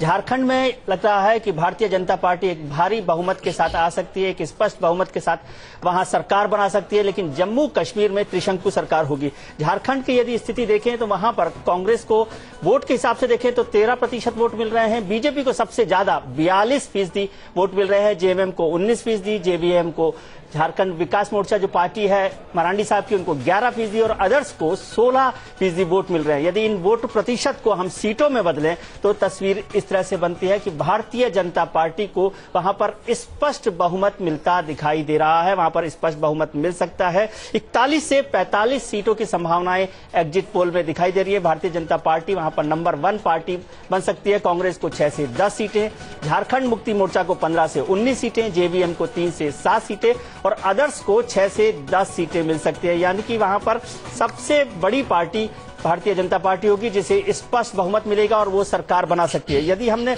यहां पर जो सर्वे किया था उसमें सीएम की पसंद भी देखी थी, तो सीएम की पसंद देखते हैं कि झारखंड के लोगों की राय क्या है मुख्यमंत्री के उम्मीदवार के तौर पर। मुख्यमंत्री के तौर पर सबसे ऊपर जो है हमारे को हेमंत सोरेन दिख रहे हैं, 21% वोट मिल रहे हैं, बाबूलाल मरांडी को 17% वोट वहां पर मिल रहे हैं, यशवंत सिन्हा को 14% और रघुवर दास को वहां पर 13% वोट मिल रहे हैं। अर्जुन मुंडा जो पहले मुख्यमंत्री रहे हैं उनको भी 13% मिले और अन्य को 22% वोट मिले हैं। हमारे साथ झारखंड मुक्ति मोर्चा के नेता सुभाष सिंह जी हमारे साथ मौजूद हैं। सुभाष जी, आपका बहुत बहुत स्वागत है न्यूज नेशन पर। झारखंड का जब गठन किया था भारतीय जनता पार्टी की सरकार के वक्त पिछली बार, तो एक ट्राइबल स्टेट की मांग लंबे समय से हो रही थी और ट्राइबल लीडर के तौर पे शिबू सोरेन वहां पर सबसे बड़े नेता थे। इन नतीजों से लग रहा है कि अब शिबू सोरेन और ट्राइबल लीडर का जो वक्त था, समय जो था, वो खत्म हो गया है झारखंड में। क्या वजह है इसकी?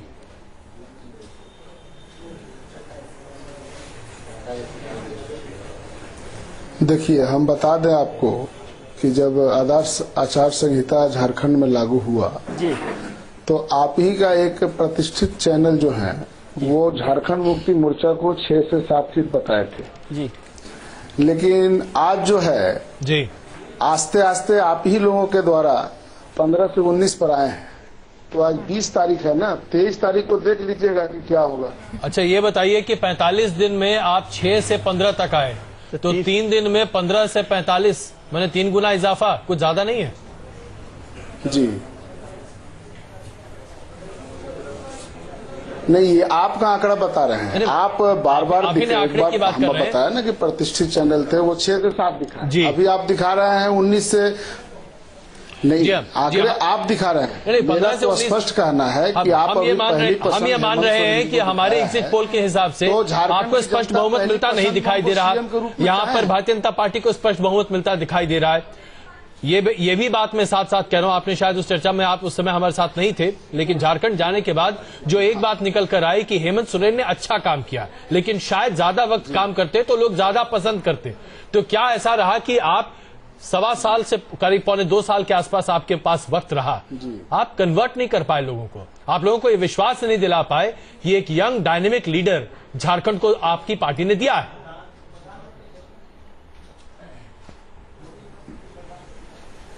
नहीं, लोगों ने विश्वास किया है। ये आपका एग्जिट पोल कह रहा है, तो हम इसी बात पर न बोल रहे हैं कि पहले आपने दिखाया कि। चलिए नकवी जी, अगर यही इसी बात को हम थोड़ा आगे बढ़ाएं कि सोरेन पहली पसंद मुख्यमंत्री के तौर पर होते हैं, लेकिन जब सीटें आती हैं तो उनकी पार्टी कहीं पिछड़ जाती है। बीजेपी एक पॉपुलर चेहरा ना होने के बावजूद भी वहां पर 41 से 45 के इर्द गिर्द आती हुई नजर आती है, जबकि एंटी इनकम्बेंसी उसके ऊपर भी लागू होता था झारखंड में।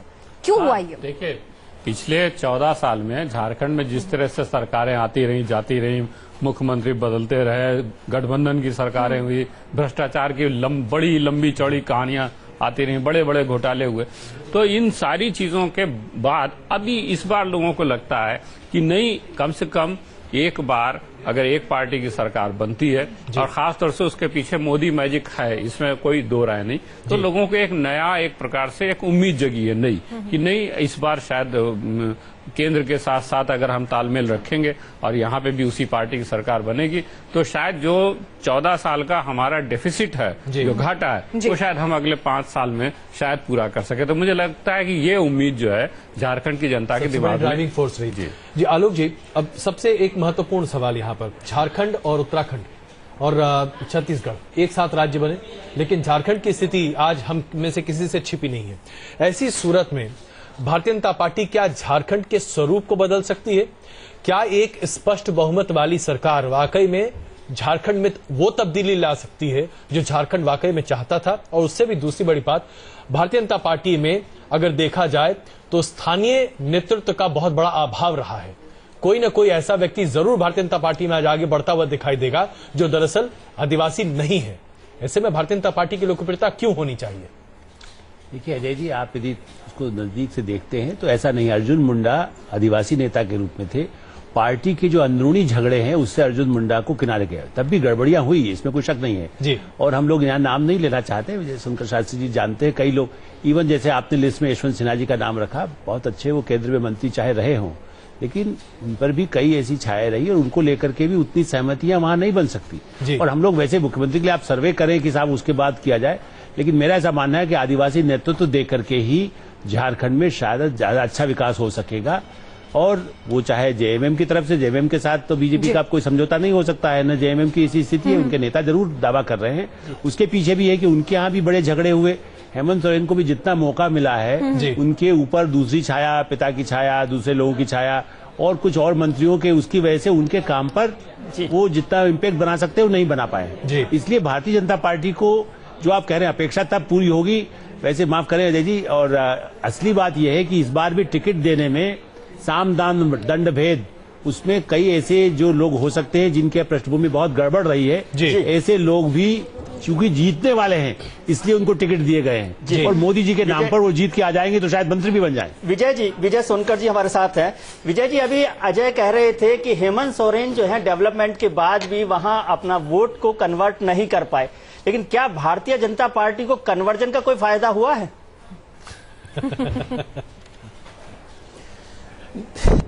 भारतीय जनता पार्टी कन्वर्जन इत्यादि के मामले में नहीं अग्रसर है। नहीं, भारतीय जनता पार्टी ना रहे लेकिन संघ परिवार का परिवार और आपका जो परिवार है, पार्टी परिवार। आज भी आप तो घर वापसी की बातें कर रहे हैं, जो गलत रास्ते पे चले गए उन्हें वापस लाने की बात कर रहा है संघ परिवार, तो आज भी नहीं, वो तो एक इतिहास का अलग विषय है, उस पर कभी आप लोग चर्चा नहीं, हम लोग बिल्कुल उस पर आज रात में 9 बजे ही चर्चा करने वाले हैं, इससे कोई शक नहीं है। लेकिन मोदी जी कहते हैं जो लोग इतिहास में जीते हैं, आइडियोलॉजी पे चलते हैं, वो ज्यादा लंबा नहीं चल पाते हैं। अमेरिका में जाके ऐसे ही कुछ बोलते हैं वो। नहीं, लेकिन जो लोग अपने इतिहास को भूल जाते हैं वो उनका भी भविष्य अच्छा नहीं होता है।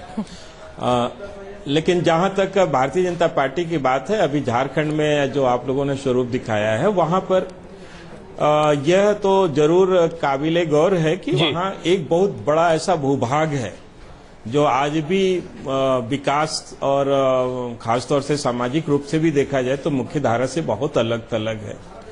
ऐसे में भारतीय जनता पार्टी ने विकास का जो एक मॉडल दिया है और सर्व कल्याण की जो बातें की हैं, सर्वजन के हित की जो बातें की हैं, ये एक महत्वपूर्ण फैक्ट रहा है इस नहीं, इसमें देखिए आरएसएस की भूमिका तो आप नहीं निभा देगा और भारतीय जनता पार्टी आरएसएस की भूमिका को कम मत कीजिएगा, इसमें बहुत बड़ी भूमिका है उसमें। लेकिन शहजाद पूनावाला साहब, आप बहुत देर से कुछ कहना चाह रहे थे, बताइए साहब।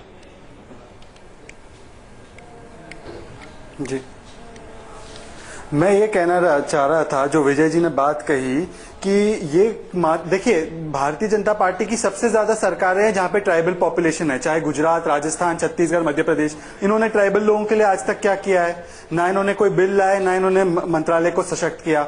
तो झारखंड में भी ये कोई कुछ करने नहीं वाले। हाँ, ये बात जरूर है कि कन्वर्जन और क्रिसमस वाला जो मामला उठा वो केवल कोइंसिडेंस से ये उठा कि इस समय पर ये एक सोची समझी रणनीति है।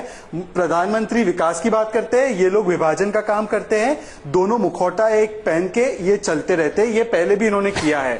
दूसरी बात, अगर मोदी मैजिक झारखंड में चल रहा है तो विजय शास्त्री जी जो मान चुके हैं कि जम्मू कश्मीर में मिशन 44 नहीं होगा, वहां पे मोदी मैजिक फेल हो गया है और वहां पे गठबंधन की सरकार बनाने की जो बात कर रही है बीजेपी, तो आर्टिकल 370 और आफ्स्पा इन मुद्दों पर क्या मर्जर पॉइंट होगा एनसी या पीडीपी से, ये भी बता दें। पूनावाला साहब, आपकी इन टिप्पणियों के बाद मुझे बस वो प्रेम चोपड़ा का एक डायलॉग याद आ रहा है, दूसरों के शीशे के घर में रहने वाले लोग दूसरों पे पत्थर नहीं फेंका करते। भाई आप अपना घर देखिए ना, आपकी तो खुद की हालत इतनी खराब है, आप बीजेपी को क्यों नसीहत दे रहे हैं? ज्ञान थोड़ा सा वर्धन करना मैं चाहूंगा।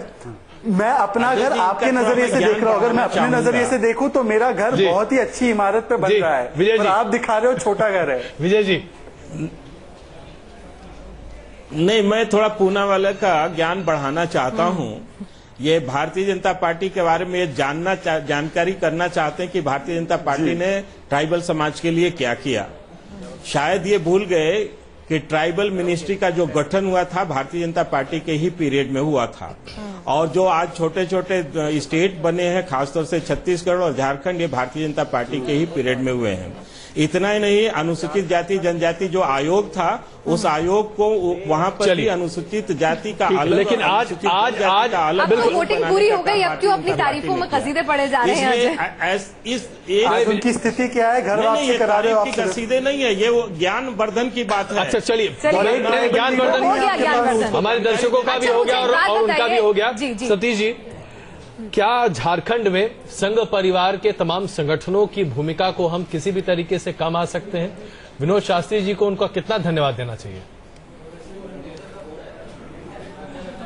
दरअसल ये तो सही है कि एक जमाने में जो सारा झारखंड मूवमेंट था उसमें सब ईसाई नेता ही छाए हुए थे, और लेकिन उनमें फूट पड़ी और उस दौरान संघ का काम इतना बढ़ा कि तब जाकर जो है JDM जैसे उन आदिवासियों का मूवमेंट सामने आया जो बेसिकली हिंदू हैं या जो गैर ईसाई हैं। तो संघ की वहां पर बहुत बड़ी भूमिका रही है और संघ काफी समय से काम करता रहा है कि एक तरह से उन्होंने मिशनरियों को टक्कर दी है और मिशनरियों के प्रभाव को बहुत हद तक खत्म किया है। इसलिए आज आप देखेंगे झारखंड में ईसाइयों की आबादी सिर्फ 4% है जी, जो पहले बहुत ज्यादा हुआ करती थी। तो ये संघ के धर्मांतरण के कार्यक्रम का ही परिणाम है और ये निश्चित तौर पर ये राजनीति में दिखाई देगा जी। अगर इस तरह के आदिवासी बहुल इलाकों में संघ जीतता, बीजेपी जीतती है तो उसमें संघ का बहुत बड़ा हाथ है, चाहे वो छत्तीसगढ़ हो, चाहे वो झारखंड हो या चाहे महाराष्ट्र के वो इलाके हों जहां आदिवासी बहुल इलाके। बिल्कुल आलोक जी, अब इसलिए तो क्रिसमस का मुद्दा किया। चलिए आलोक जी, यहाँ पर मैं आपसे ये बात जरा समझना चाहता हूँ। धर्मांतरण का मुद्दा आजकल बहुत जबरदस्त तरीके से गरमाया हुआ है और अगर हम धर्मांतरण के मुद्दे को जोड़कर देखें, इससे भारतीय जनता पार्टी चुनौती देकर कहती है कि आप राष्ट्रीय कानून बना दो धर्मांतरण के मुद्दे पर। अगर ऐसा होने लगा तो संघ के तमाम वो जो छोटे छोटे एफिलिएट्स हैं जो लगातार सतत प्रयास करते रहते हैं कि जो हिंदू नहीं है उन्हें हिंदू बनाया जाए, उनका क्या होगा? फिर तो बड़ा मुश्किल हो जाएगा उनके लिए। नहीं, देखिए वो बात, यदि उनका एजेंडा पूरा होता है तो जहां उनका पुराना पिछले 50 साल में कोशिश होती रही है मिशनरी को चेक किया जाए जी, और या इस्लाम को चेक किया जाए, इस दृष्टि से मुझे लगता है देखिए वो दूरगामी रणनीति के तहत काम करते हैं। संघ और अमेरिका या चीन वो अगले 20 सालों के लिए काम करते हैं। अजय जी, आप और हम सोचते हैं कि आज शाम को परिणाम क्या आएंगे, 23 को क्या आएगा जी। संघ वो मुझे लगता है वो नरेंद्र मोदी जी से भी आगे देखते हैं कि उसके बाद क्या होगा, और इस दृष्टि से यदि वो ऐसा कानून बनाते हैं जिसके लिए बड़ा मुश्किल अभी है क्योंकि संसद में बहुमत नहीं है, ऐसा कानून बन नहीं सकता है। इस बहस को जारी रख करके हो सकता है कि वो अगले 10 वर्षों में ऐसा कानून बनाने की कोशिश करें ताकि एक बड़े नेटवर्क में आप देखें। और इसीलिए अमेरिका, आज ओबामा साहब भी इसलिए मदद करना चाहते हैं भारत की कि इस्लाम से यदि कोई टक्कर दे सकता है। अभी उनको पहला दुश्मन उनको वो मुस्लिम राष्ट्र दिखते हैं जिनके साथ उसकी लड़ाई चलती रही है और इसलिए उनका अपना प्रभाव बढ़े, तेल जहां उत्पादन होता है उन देशों पर भी उनको कैसे कर्टेल किया जाए, इसलिए भारत उनको लगातार सूट करता है और ऐसा हिंदू राष्ट्र जैसा स्वरूप दिखाई दे वो अमेरिका को ज्यादा सूट करेगा। नकवी साहब, धर्मांतरण से जुड़े एक सवाल पर भारतीय जनता पार्टी एनडीए सरकार के एक वरिष्ठ मंत्री से मेरी बात हो रही थी, तो उन्होंने, मंत्री जी ने कहा, मुस्लिम मंत्री हैं, उन्होंने कहा कि मैं अपनी पार्टी के लोगों से कहती हूं कि मुसलमानों की हालत तो हिंदुस्तान में इतनी खराब है, कौन हिंदू ऐसा बेवकूफ है जो मुसलमान बनना चाहता है। तो थोड़ा सा आप इस पर मुझे ज्ञान दीजिए। नहीं, देखिए ये हिंदू तो कोई मुसलमान नहीं बनना चाहता, सिर्फ जब शादी करनी होती तो मुसलमान बन जाते हैं। धर्मेंद्र हेमा मालिनी इससे भी अलग उन्हीं की पार्टी के, और वो भी उन्हीं की पार्टी। समाज के साथ राजनीति हुई है। इलाहाबाद हाईकोर्ट ने रोक लगाई है। अजय जी देखिए, ये हम एक बात बताना, अजय जी कि अगर कोई बनना नहीं चाहता है या किसी को जो है वो मुसलमान बनाया नहीं जा रहा है तो देश में मुसलमानों की आबादी बढ़ कैसे रही है? मैं, आप कश्मीर की बात करते हैं, यहाँ पर लद्दाख में, कारगिल और लेह में एक तरह से जो पहले बौद्ध धर्म के जिले थे वहां पर अब मुस्लिम बहुल होते जा रहे हैं। सेंसस का आंकड़ा देखेंगे तो मुसलमानों की जो लव जिहाद आप जिसे कहते हैं, बर्थ रेट है वो कम हुई है, बर्थ रेट की जो परसेंटेज है वो कम हुई है, पर दिखाई देता है बर्थ रेट की परसेंटेज कम हुई है मुसलमानों की। हाँ, आंकड़ों को आप अगर देखेंगे, सेंसस के आंकड़ों को देखेंगे तो उसमें बर्थ रेट की जो परसेंटेज है, जो बढ़ोतरी होती है मुसलमानों की आबादी में, उस प्रतिशत में कमी आई है। नहीं, पर तो ये आप एजेंडा की तरह से बात मत कीजिए ना, एजेंडा की बात मत कीजिए।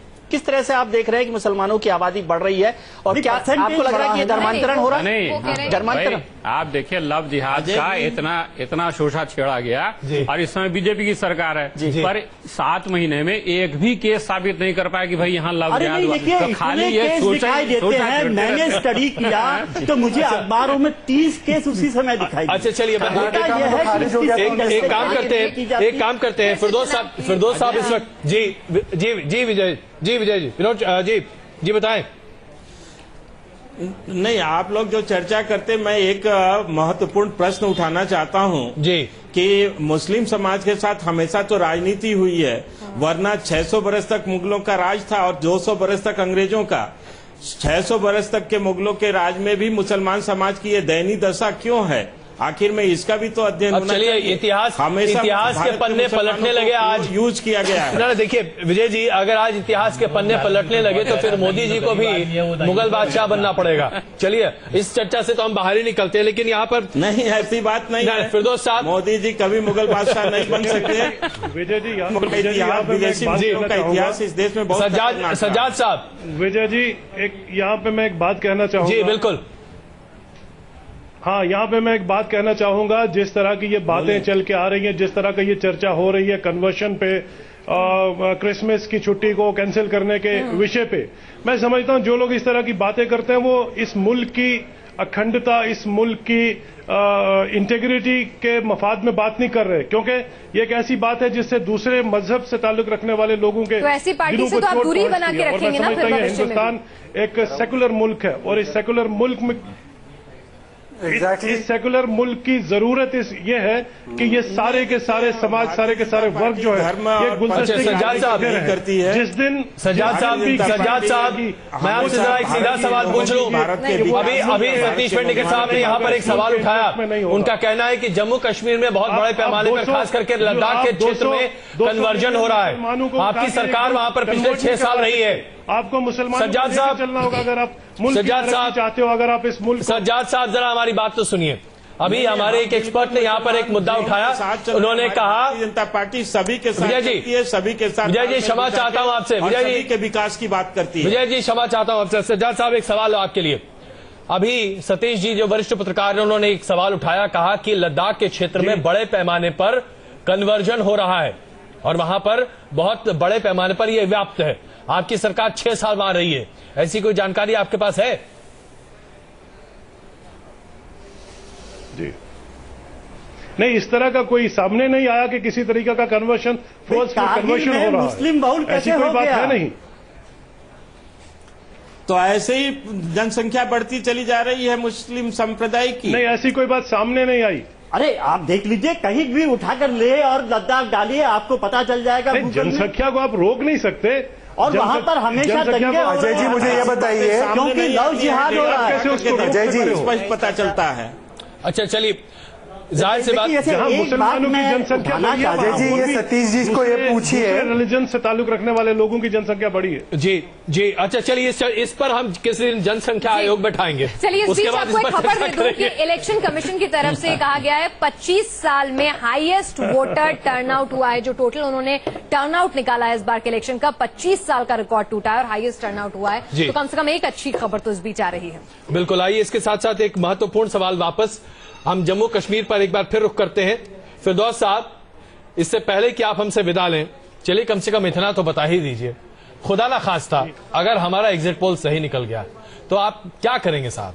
हम लोग सब यही जानने के लिए बड़े मैंने कौतूहल में हैं, क्या करेंगे आप बताइए। आपकी सेकेंड लीड क्या होगी जिसको आप फर्स्ट लीड बना दीजिएगा? देखिए, अगर आप मुझे थोड़ा सा समय दे दें तो मैं कोशिश करूंगा बहुत मुख्तसर से अल्फाज में आप 23 को देखेंगे कि national conference single exit poll आपका एग्जिट पोल ले ले, या हम ये देखें कि शाहीन साहब मान लीजिए अब आपके आराम करने के दिन हैं, आपने 6 सालों में भी आराम किया है तो अगले 6 साल भी आराम कर लें, इस बात को तो मान लें आप जी। मैं बहुत ब्रीफली जो है आराम तो 23 तारीख को पता चलेगा कौन किसने आराम करना है। फिलहाल तो आप उन सीटों को देखिए, टाक साहब उन सीटों को देखिए जहाँ से मुफ्ती मोहम्मद सईद साहब खुद हार रहे हैं। अनंतनाग से बच्ची से महबूबा मुफ्ती जी हार रही है, तो आपको बहुमत मिलेगा कहाँ से? साउथ आपका बेस्ट था, वहां से हार रहे हैं। आपका जम्मू सूबे से कोई सीट आपको मिल नहीं रही, आप अपनी सीट जो है 1000 वोट से आप अपने खुशियां मना तो आप कहाँ से बहुमत बनाएंगे? कुछ दिन खुशियां और मना लिया आपने, एक कुछ दिन और खुशियां मना लीजिए, आपका वक्त है, सिर्फ कुछ दिन बचे हैं, आप मना लीजिए खुशियां, हम नहीं कहते। 23 तारीख को आपके मिनिस्टर साहिबान आज भी 12 बजे रात को सेक्रेटरीट में होते हैं, पता कर लीजिए आप, वो अपनी फाइलें बंद करने के चक्रों में है। देखिए इस डिस्कशन को छोड़ते हैं, मैं सिर्फ ब्रीफली कुछ कहना चाहता था। जी बिल्कुल, कि एग्जिट पोल जो सामने आया है, चुनाव खत्म हो चुके हैं, कुछ चीजें जो है वो साफ हो चुकी हैं। अब ये this has become day of Sajad साहब जरा एक मिनट फिरदौस साहब अपनी बात कहने दें। सजाद साहब इन तनकीदों को, सजाद साहब जरा एक चीजें जो है, कुछ चीजें जो है वो साफ हो चुकी हैं। एक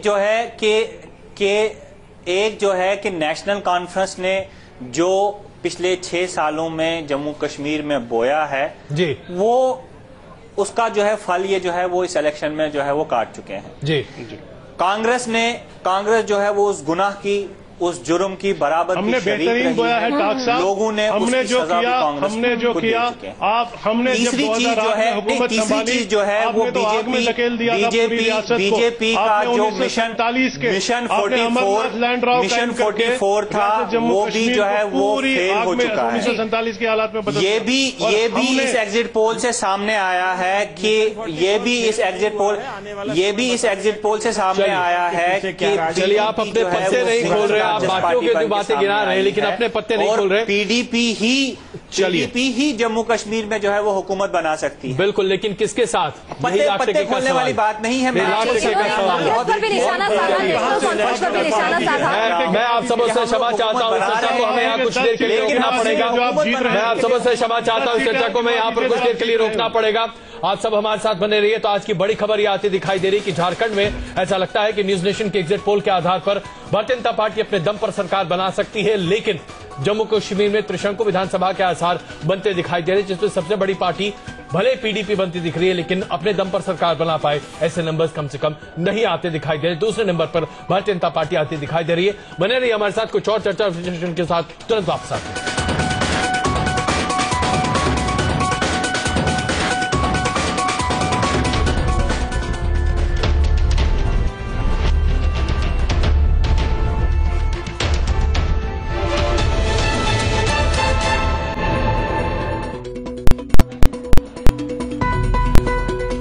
नमस्कार, मैं हूं अजय कुमार और मेरे साथ मेरे 2 वरिष्ठ सहयोगी विजय त्रिवेदी और फिनाज त्यागी। हम लगातार आपके सामने न्यूज नेशन का एग्जिट पोल पेश कर रहे हैं। जम्मू कश्मीर और झारखंड की विधानसभा मतदान खत्म होने के बाद ऐसा लगता है कि झारखंड में भारतीय जनता पार्टी अपने दम पर सरकार बना सकती है, लेकिन जम्मू कश्मीर में त्रिशंकु विधानसभा के आसार बनते दिखाई दे रहे हैं। पीडीपी सबसे बड़ी पार्टी के तौर पर उभरती जरूर दिखाई दे रही है, लेकिन ऐसा लग नहीं रहा है कि पीडीपी अपने दम पर सरकार बनाती हुई दिखाई दे सकती है।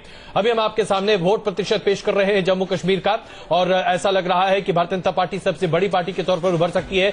26% मतदान भारतीय जनता पार्टी के हक में जाता हुआ दिखाई दे रहा है, और दूसरी बड़ी पार्टी के तौर पर पीडीपी उभर रही है जो कि 24% मतदान के साथ खड़ी होती दिखाई दे रही है। लेकिन अगर आप इसे सीटों में तब्दील करें तो जो सीटों का आंकड़ा है वो बिल्कुल अलग आता हुआ दिखाई देता है। इसमें सबसे बड़ी पार्टी के तौर पर पीडीपी आती हुई दिखाई दे रही है, और पीडीपी के खाते में जो अभी आंकड़े आते हुए दिखाई दे रहे हैं उसके हिसाब से 29 से 33 सीटें जा सकती हैं, जबकि दूसरे नंबर पर भारतीय जनता पार्टी 22 से 26 सीटें लेकर आती हुई दिखाई दे रही है। नेशनल कॉन्फ्रेंस के खाते में 12 से 16 सीटें, कांग्रेस के खाते में 5 से 9 सीटें और अन्य के खाते में 9 से 13 सीटें जाती हुई दिखाई दे रही हैं। लेकिन अगर हम झारखंड की बात करें तो झारखंड में स्थिति बिल्कुल उलट फेर दिखाई दे रहा है।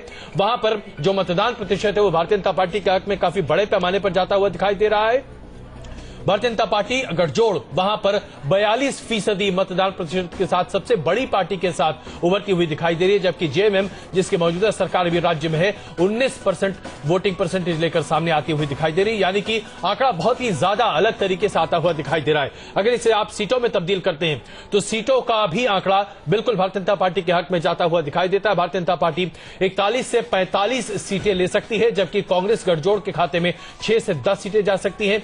जेएमएम के खाते में 15 से 19 सीटें और जेवीएम गठजोड़ के खाते में 3 से 7 और अन्य के खाते में 6 से 10 सीटें जाती हुई दिखाई दे रही हैं। यह हम आपको एक बार फिर बता दें कि यह एग्जिट पोल न्यूज नेशन के तमाम संवाददाताओं द्वारा किया गया है, जिसके आधार पर करीब 2500 का सैंपल साइज हमने दोनों राज्यों में रखा और उसके आधार पर यह रुझान हम आपके सामने पेश कर रहे हैं। विजय, लेकिन इसमें सबसे बड़ी चुनौती यह निकल कर आती है कि हम इसमें मार्जिन ऑफ एरर भी लेकर चलते हैं। तो ऐसी सूरत में क्या यह हो सकता है कि जम्मू कश्मीर में पीडीपी की सीटें कुछ और बढ़ जाएं और सरकार बनाने के नजदीक पीडीपी पहुंच जाए? हो सकता है अजय, क्योंकि +-3% का हम लोग इसमें मार्जिन एरर रखते हैं जी।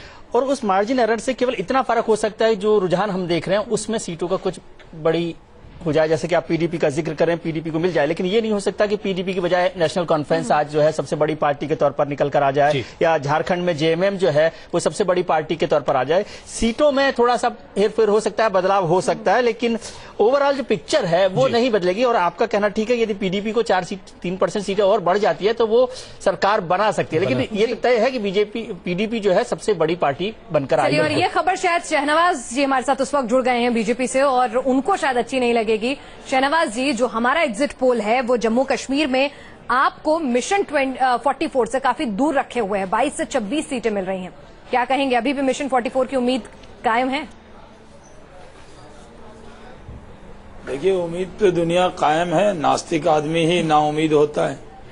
और हम लोगों ने मेहनत किया है जम्मू कश्मीर के अंदर जाकर, जो चुनाव प्रचार मैंने खुद भी करीब 15 दिन वहां लगाए हैं, और जो जनता का रिस्पांस है और जो हम लोगों के पास फीडबैक है, हम मिशन 44 के नजदीक हैं, बहुत दूर नहीं है जी। थोड़ी बहुत कमियां रहेंगी, उसका भी कुछ न कुछ कमियां दूर करने पर भी आप मिशन 44 के कहीं भी आप पास नहीं है, आपके उस गुब्बारे की हवा निकल चुकी है। शाहनवाज जी, अगर आपको उसका तीसरा हिस्सा भी मिल जाए तो आप खुशकिस्मत होंगे। शाहनवाज जी, भारतीय जनता पार्टी का सबसे कौन महान बोल रहे हैं? जरा शहनवाज जी, हम अपने या कोई नहीं, हम अपने पूरे पैनल का तारुफ आपसे करा देते हैं। शाहनवाज जी, विजय जी, मैं क्षमा चाहूंगा। जी जी जी, वाले कौन है जो? नहीं, गुब्बारा वाले साहब शहजाद शाहीन है, जो कि नेशनल कॉन्फ्रेंस के विधायक हैं। फिरदौस तक जी पीडीपी से इस वक्त हमारे साथ मौजूद हैं, और साथ साथ वरिष्ठ पत्रकार आलोक मेहता जी और कमर वहीद नकवी साहब साथ मौजूद हैं। हमारे पार्टी के भी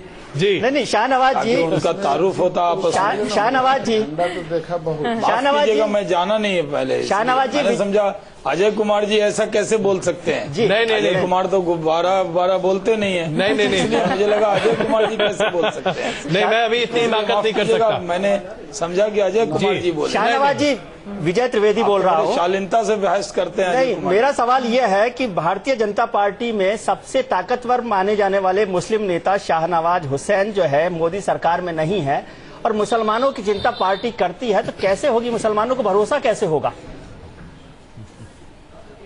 देखिए, हम पार्टी में हैं, पार्टी के प्रवक्ता हैं और पार्टी का काम कर रहे हैं। अगर हम भी सरकार में होते तो झारखंड और जम्मू कश्मीर में कौन इतना समय देता जाके?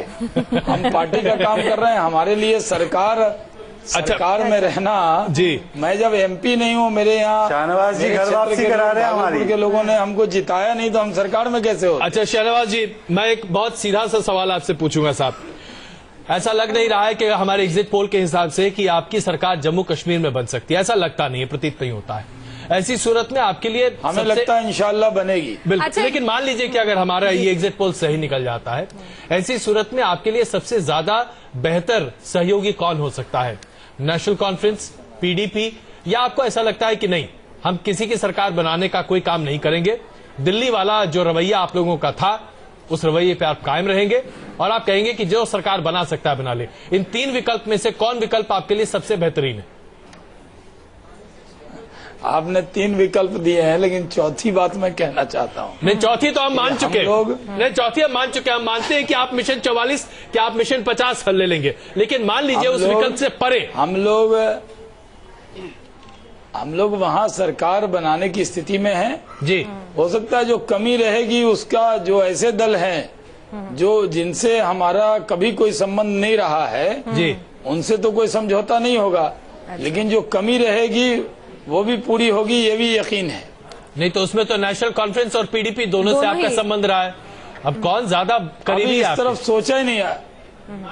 देखिए, इस तरफ सोचा भी नहीं है जी। कॉन्फिडेंस लेवल ये है कि ये लगता है कि सरकार बनाएंगे। आपके कॉन्फिडेंस लेवल की बात रिजल्ट आएगा, अगर प्रयासों पर बात न करें। पैनल एक चीज पूछ रहा है कि मिशन 44 की 44 आप लाएंगे कहां से?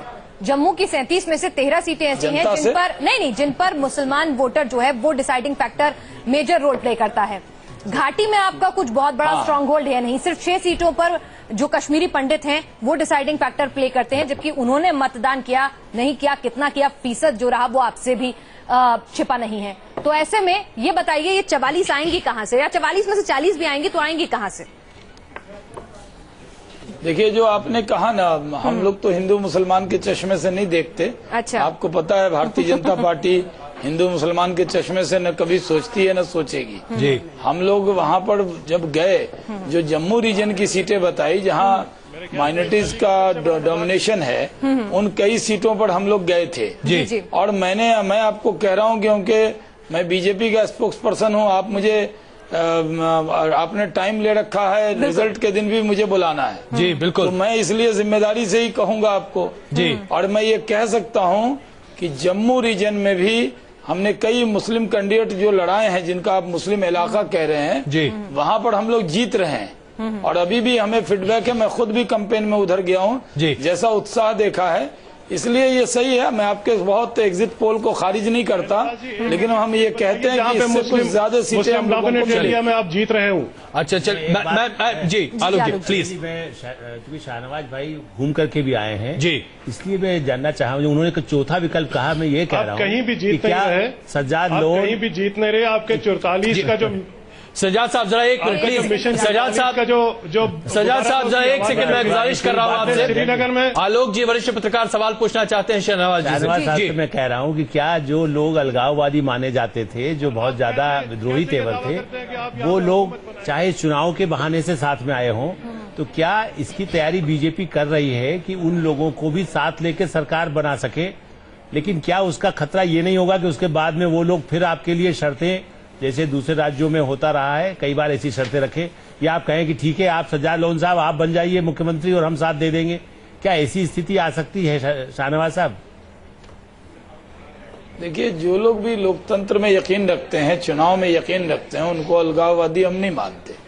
ठीक बात। जो लोग चुनाव में यकीन ही नहीं रखते, लोकतंत्र में यकीन ही नहीं रखते जी, वो बाहर बैठकर सिर्फ बयानबाजी करते हैं और अपनी अपनी एक दुकान चलाते हैं और उनको अहमियत पाकिस्तान दे देता है जी, वो एक अलग बात है जी। लेकिन जिन लोगों ने भी डेमोक्रेसी में यकीन जताया है, उसकी पूरे हिंदुस्तान के लोग इज्जत करते हैं, उनको आप साथ ले लेंगे? हमें ये लगता है कि जो ऐसे लोग जो जीत कर आएंगे जनता के बीच में, हमारे साथ कई ऐसी पार्टियां हैं जिनसे अभी तक कोई बातचीत नहीं हुई है जी, लेकिन बातचीत की अगर कोई कमी रहेगी तो संभावना बनेगी, लेकिन जिनके हम सदा मुखालिफ रहे हैं उनके साथ कोई संभावना नहीं बनी। चलिए, तो ऐसे में मुझे लगता है फिरदौस साहब, आज आप और शहनवाज साहब जरा हाथ मिला ही लीजिए।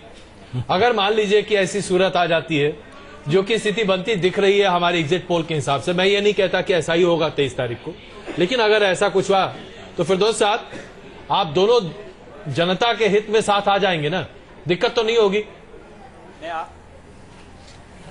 जी देखिए, मैं आपकी एक बात से तो सहमत हूँ जी। बीच में ऑडियो कट गया था तो मुझे नहीं पता डिस्कशन क्या हुई, लेकिन एक बात जरूर है कि हम बीजेपी से हाथ मिलाने में कभी डरते नहीं हैं, क्योंकि आप देखिए कि जब मुफ्ती साहब ने 2002 में गवर्नमेंट बनाई, यहाँ पे कांग्रेस के साथ अलायंस था और एनडीए की गवर्नमेंट जो है वो सेंटर में थी, लेकिन वो मुफ्ती साहब ही थे कि कांग्रेस को साथ में रखने के बावजूद कांग्रेस को भी साथ चलाया, बीजेपी को भी साथ चलाया और लोगों के साथ जो वादे किए थे एनडीए गवर्नमेंट में करवाए गए। उसके बरअक्स कांग्रेस का देखिए, 3 साल के बाद कांग्रेस ने सोचा कि बनी बनाई खीर तैयार कर दी मुफ्ती साहब ने, हम खा लेते हैं। उनकी अपनी गवर्नमेंट सेंटर में थी, ना अपनी कांग्रेस सरकार को अपने साथ ले पाए, ना यहाँ पे हम पीडीपी उनके साथ अलायंस में थे उनको अपने साथ ले पाए, न विपक्ष को साथ में ले पाए। बीजेपी में पीडीपी की बात जो है ये साफ तौर पे कह देना चाहता हूं कि मैंने पहले भी ये बात कही कि गवर्नमेंट बनाने के लिए हम किसी से अलायंस नहीं करेंगे और ना हम ये सोच के चलते हैं कि जो पार्टी अपोजिशन में बैठेगी तो वो पार्टी हमें उनकी जरूरत नहीं पड़ेगी। हम नेशनल कॉन्फ्रेंस की राजनीति भी नहीं करना चाहते, कांग्रेस की राजनीति भी नहीं करना चाहते। हमारा ये आइडिया और हमारा ये क्लियर एक मैसेज है कि हम हर पार्टी को हम नेशनल कॉन्फ्रेंस को भी साथ लेकर चलाना चाहते हैं। जहाँ पे लोगों की हित की बात आए, हमें नेशनल कॉन्फ्रेंस से भी ऐतराज नहीं है, अगर वो हमारे साथ चल के लोगों के लिए काम करना चाहते हैं। आपकी इस पूरी तकरीर का पहला हिस्सा हम समझ गए, और वही सबसे बड़ा ऑपरेटिव हिस्सा था। लेकिन भारतीय जनता पार्टी के साथ गठजोड़ करने में कोई परहेज नहीं है। 89 में भी वो पहला हिस्सा नहीं, आपको पहला हिस्सा नहीं, देखिए पहला हिस्सा नहीं समझना है, आपको पूरी बात समझ ली और उसका मर्म समझ लिया। 2002 से 2008 तक जो यहाँ पे गवर्नमेंट चली है उसको समझना पड़ेगा। शहनवाज जी, फिर आपको इस वक्त ये सोचना पड़ेगा ये मुफ्ती मोहम्मद सईद कैपेबिलिटी रखते हैं, बिल्कुल हर पार्टी को साथ में चलाकर नहीं है उसके साथ अलायंस किया जाए, पार्टी को साथ में रख के वो काम करना चाहते हैं। क्षमा चाहूंगा, एक मिनट प्लीज। शहनवाज जी, अब देखिए इससे ज्यादा खुला सिग्नल कोई राजनीति में क्या दे सकता है? इससे ज्यादा अच्छा बढ़ा हुआ हाथ और क्या हो सकता है? वैसे तो थाम लेना चाहिए आपको। देखिए अभी कोई हाथ थामने का वक्त नहीं है, अभी रिजल्ट का इंतजार कीजिए जी, और रिजल्ट जब आ जाएगा तो उस दिन मैं आ ही रहा हूँ आपके चैनल पर डिबेट के लिए जी।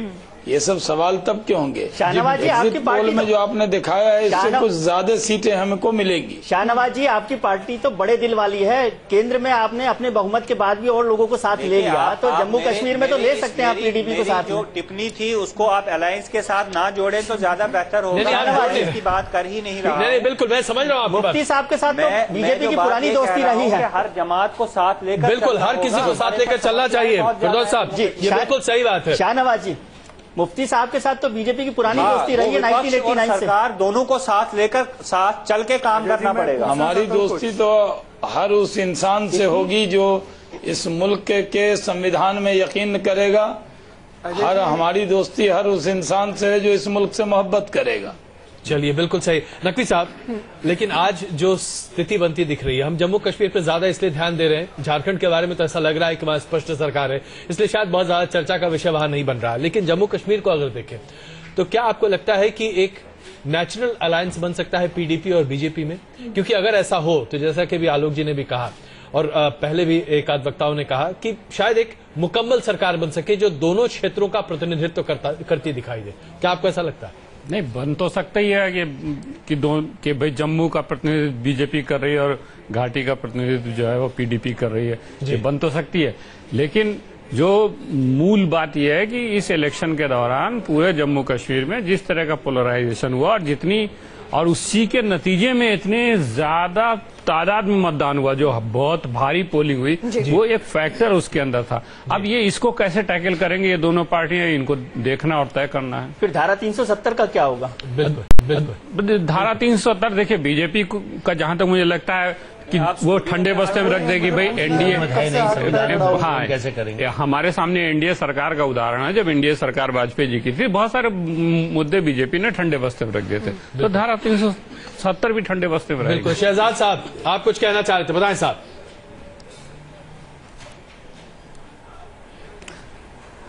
सर, जब तक आप हमारे पास आते हो चाय ठंडी हो जाती है इन दोनों मियाँ बीवी के बीच में, तो ये बात हम पूछना चाह रहे हैं कि मान लो कि बीजेपी की अकेली सरकार आती है, जैसे कह रहे मिशन 44, तो वहां पे भी बीजेपी के कुछ नेता कह रहे 370 नहीं चलेगा, 370 अगर एब्रोगेट हो गया तो हम वेपन्स उठा लेंगे, और उनके मैनिफेस्टो में लिखा है 370 एब्रोगेट करो। दूसरी ओर अगर ये पीडीपी के साथ जाते हैं या एनसी के साथ जाते हैं, ये कहते हैं हम हाथ मिला सकते हैं, तो अगर वो वहां जाते तो कौन से मुद्दे पर इनकी गठजोड़ होगी? 370 पर, आफ्सपा पर, किस मुद्दे पर? और ये मुद्दे जनता के मुद्दे हैं, तो पीडीपी भी जवाब दे, एनसी भी जवाब दे, बीजेपी भी जवाब दे, और अगर ये जवाब नहीं देते तो ये अवसरवादिता होगी। चलिए एक सेकंड जी, शहनाज साहब। अजय जी, यहाँ पे एक बात मैं कहना चाहूंगा, ये 370 आर्टिकल की बात है, बीजेपी के मैनिफेस्टो में यह रहा कि 370। चलिए ये सवाल शहनाज जी से बेहतर कौन इसका जवाब दे सकता है? रैली की, वहाँ पे 370 की बात नहीं की। अच्छा शहनाज साहब, अभी तक इनका आज 5वें फेज तक जी दफा 370 इस सवाल को शहनाज जी के पास छोड़ देते हैं ना। भिन्न भिन्न जगहों पे भिन्न भिन्न बातें करने वाले लोग हैं। बिल्कुल। शहनाज साहब, धारा 370 पर आज क्लैरिफाई कर ही दीजिए, कहाँ है वो आपके? धारा 370 पर क्लेरिफाई क्या करना? धारा 370 बीजेपी के दिल में बसता है, इसके लिए हमारे पार्टी के नेता डॉक्टर श्यामा प्रसाद मुखर्जी ने कुर्बानी दी है जी। और इस मुद्दे पर अभी जो हम चुनाव में गए हैं जी, ये इसको हमने चुनावी मुद्दा नहीं बनाया है, लेकिन धारा 370 से बीजेपी कब हटी है? आपने बीजेपी के किस ऑफिशियल स्पोक्सपर्सन ने आपको कहा? धारा को कहाँ रखेंगे फिर? अगर पीडीपी का साथ ले ही लिया तो फिर कहाँ रहेगी? दफा 370 को एब्रोगेट करना इतना आसान नहीं है। कब कह आप दिया? भी जानते हैं कि दफा 370 जम्मू कश्मीर और रियासत जम्मू कश्मीर शहीद साहब जरा गुजारिश आपसे, जरा शहनाज को बोलने तो दे। शहीद साहब जरा सुनिए तो सही जनाब, जरा सुनिए तो सही जी। शहनवाज जी, धारा 370 को लेकर आपने स्पष्टता नहीं रखी क्योंकि मैनिफेस्टो आपने जारी ही नहीं किया। बीजेपी का मैनिफेस्टो जम्मू कश्मीर में जारी नहीं हुआ, विजन डॉक्यूमेंट हुआ। क्या आप लोग डर गए थे कि वोट नहीं मिलेगा? नहीं, देखिए जो पूरा जब हमारा नेशनल मैनिफेस्टो है जी, उसमें पूरा एक पेज कश्मीर पर है जी, और अभी तो हमने उसको जारी किया था जी, इसलिए हमने विजन डॉक्यूमेंट पे लड़ा और प्रधानमंत्री जी ने खुद ही जी कश्मीर में और जो जम्मू में कहा वही हमारा विजन है, वही मैनिफेस्टो है। नहीं तो प्रधानमंत्री तो धारा 370 के बारे में सिर्फ एक रैली में उन्होंने चर्चा की, उसके बाद बाकी 11 से 12 रैलियां उन्होंने टोटल की। नहीं वो देखिए चर्चा तो ये है ना कि धारा 370 से क्या क्या फायदा हुआ है कश्मीर को, ये एक चर्चा का विषय ही है। अभी तो हमने डेवलपमेंट के मुद्दे पर चुनाव लड़ा है। बिल्कुल। अच्छा, अब डेवलपमेंट के मुद्दे पर मैं आप सबों से क्षमा चाहता हूँ, इससे पहले कि इस चर्चा का विषय हमारा खत्म हो जाए, जरा झारखंड की एक चलते चलते झलक की चर्चा कर ले। शहनवाज जी, झारखंड में आपकी पूर्ण बहुमत की सरकार बनती दिख रही है। ऐसी सूरत में एक बहुत ज्वलंत मुद्दा ये है कि भारतीय जनता पार्टी वहां पर क्या लोगों को गुमराह करते हैं। जरा सही साहब, जरा मैं क्षमा चाहूंगा आपसे, हम झारखंड की बात अभी कर रहे हैं। तो शहनवाज जी, क्या भारतीय जनता पार्टी की अगुवाई वाली सरकार, अगर आपकी सरकार बन जाती है, हमारे एग्जिट पोल के हिसाब से ऐसा लगता है कि आपकी सरकार बन सकती है और पूर्ण बहुमत की सरकार बनेगी, तो अगर आपकी सरकार वहां बन जाती है तो स्टेबल सरकार तो हो गई, करप्शन फ्री होगी क्या? क्योंकि झारखंड में आपकी पुरानी सरकारें करप्शन के बोझ के तले जबरदस्त तरीके से दबी रही।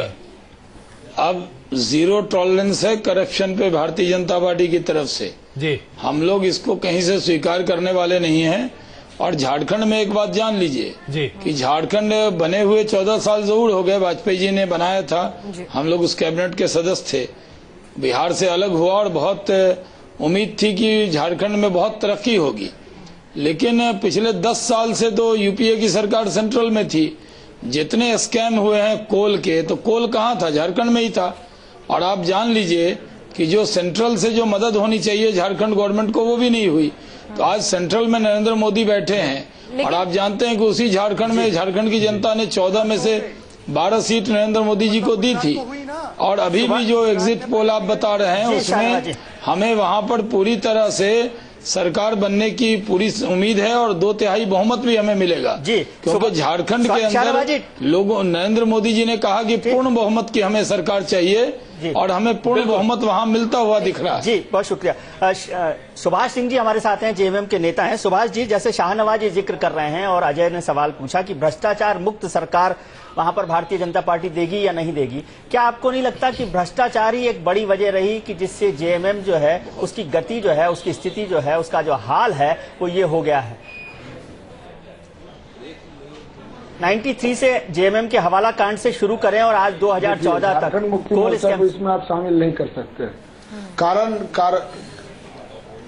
1993 आपको याद है सुभाष जी? कोल स्कैंडल का जहां तक बात है, मैं हमसे सीनियर है शाहनवाज जी 1993 से 2014 तक हर भ्रष्टाचार के मामले में जेएमएम का नाम आया है। खुद शिबू सोरेन साहब जेल भी रहे हैं।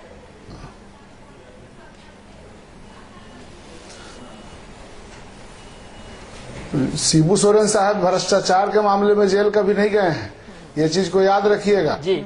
और जो इस तरह की बातें करते हैं बिल्कुल गलत बात है। और रही झारखंड की भ्रष्टाचार की बात, तो जब से राज अलग हुआ है तब से तो भारतीय जनता पार्टी का ही ज्यादातर मुख्यमंत्री रहा है।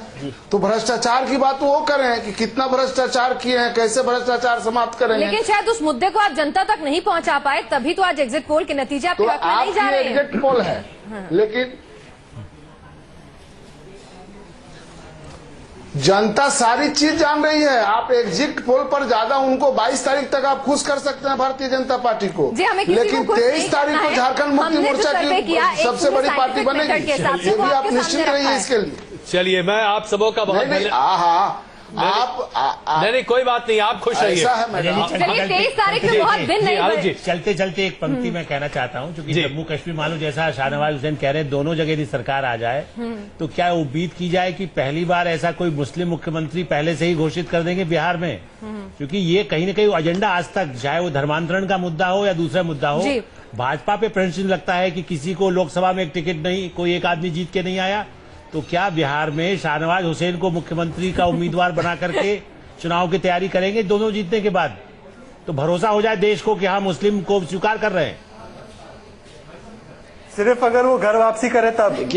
शाहनवाज भाई चलिए कुछ, शाहनवाज जी इतना भरोसा हम लोग करें क्या कि भाजपा ऐसा मानेगा आपको मुख्यमंत्री? इस सवाल का एक छोटा सा जवाब देखिए, ये सही है कि झारखंड में जब सरकार बनेगी, उसमें झारखंड में सरकार बनने के बाद बिहार की बारी है, और लालू और नीतीश का असली टेस्ट तो झारखंड में है, क्योंकि दोनों मिलकर पहली बार चुनाव लड़ रहे हैं और दोनों भारतीय जनता पार्टी वहां जीतेगी, और उसका असर बिहार पे होना है। बिल्कुल, तो लेकिन बिहार में कोई बीजेपी का कार्यकर्ता मुख्यमंत्री बनेगा, भाई उसका इनाम मिलेगा अगर नतीजे हक में गए तो। चलिए खैर, फिलहाल आप सभी इस चर्चा में शामिल हुए, वक्त की कमी है यहाँ पर, 23 बहुत दूर नहीं है और एग्जिट पोल साबित होते हैं या नहीं 23 को पता चल ही जाएगा। आप सभी इस चर्चा में शामिल हुए, आपको बहुत बहुत शुक्रिया। और एक बार फिर से बता दें, न्यूज नेशन पर सबसे पहले सबसे तेज और सटीक नतीजे देखने के लिए सुबह 6 बजे से 23 दिसंबर को देखना ना भूलें हमारी विशेष कवरेज।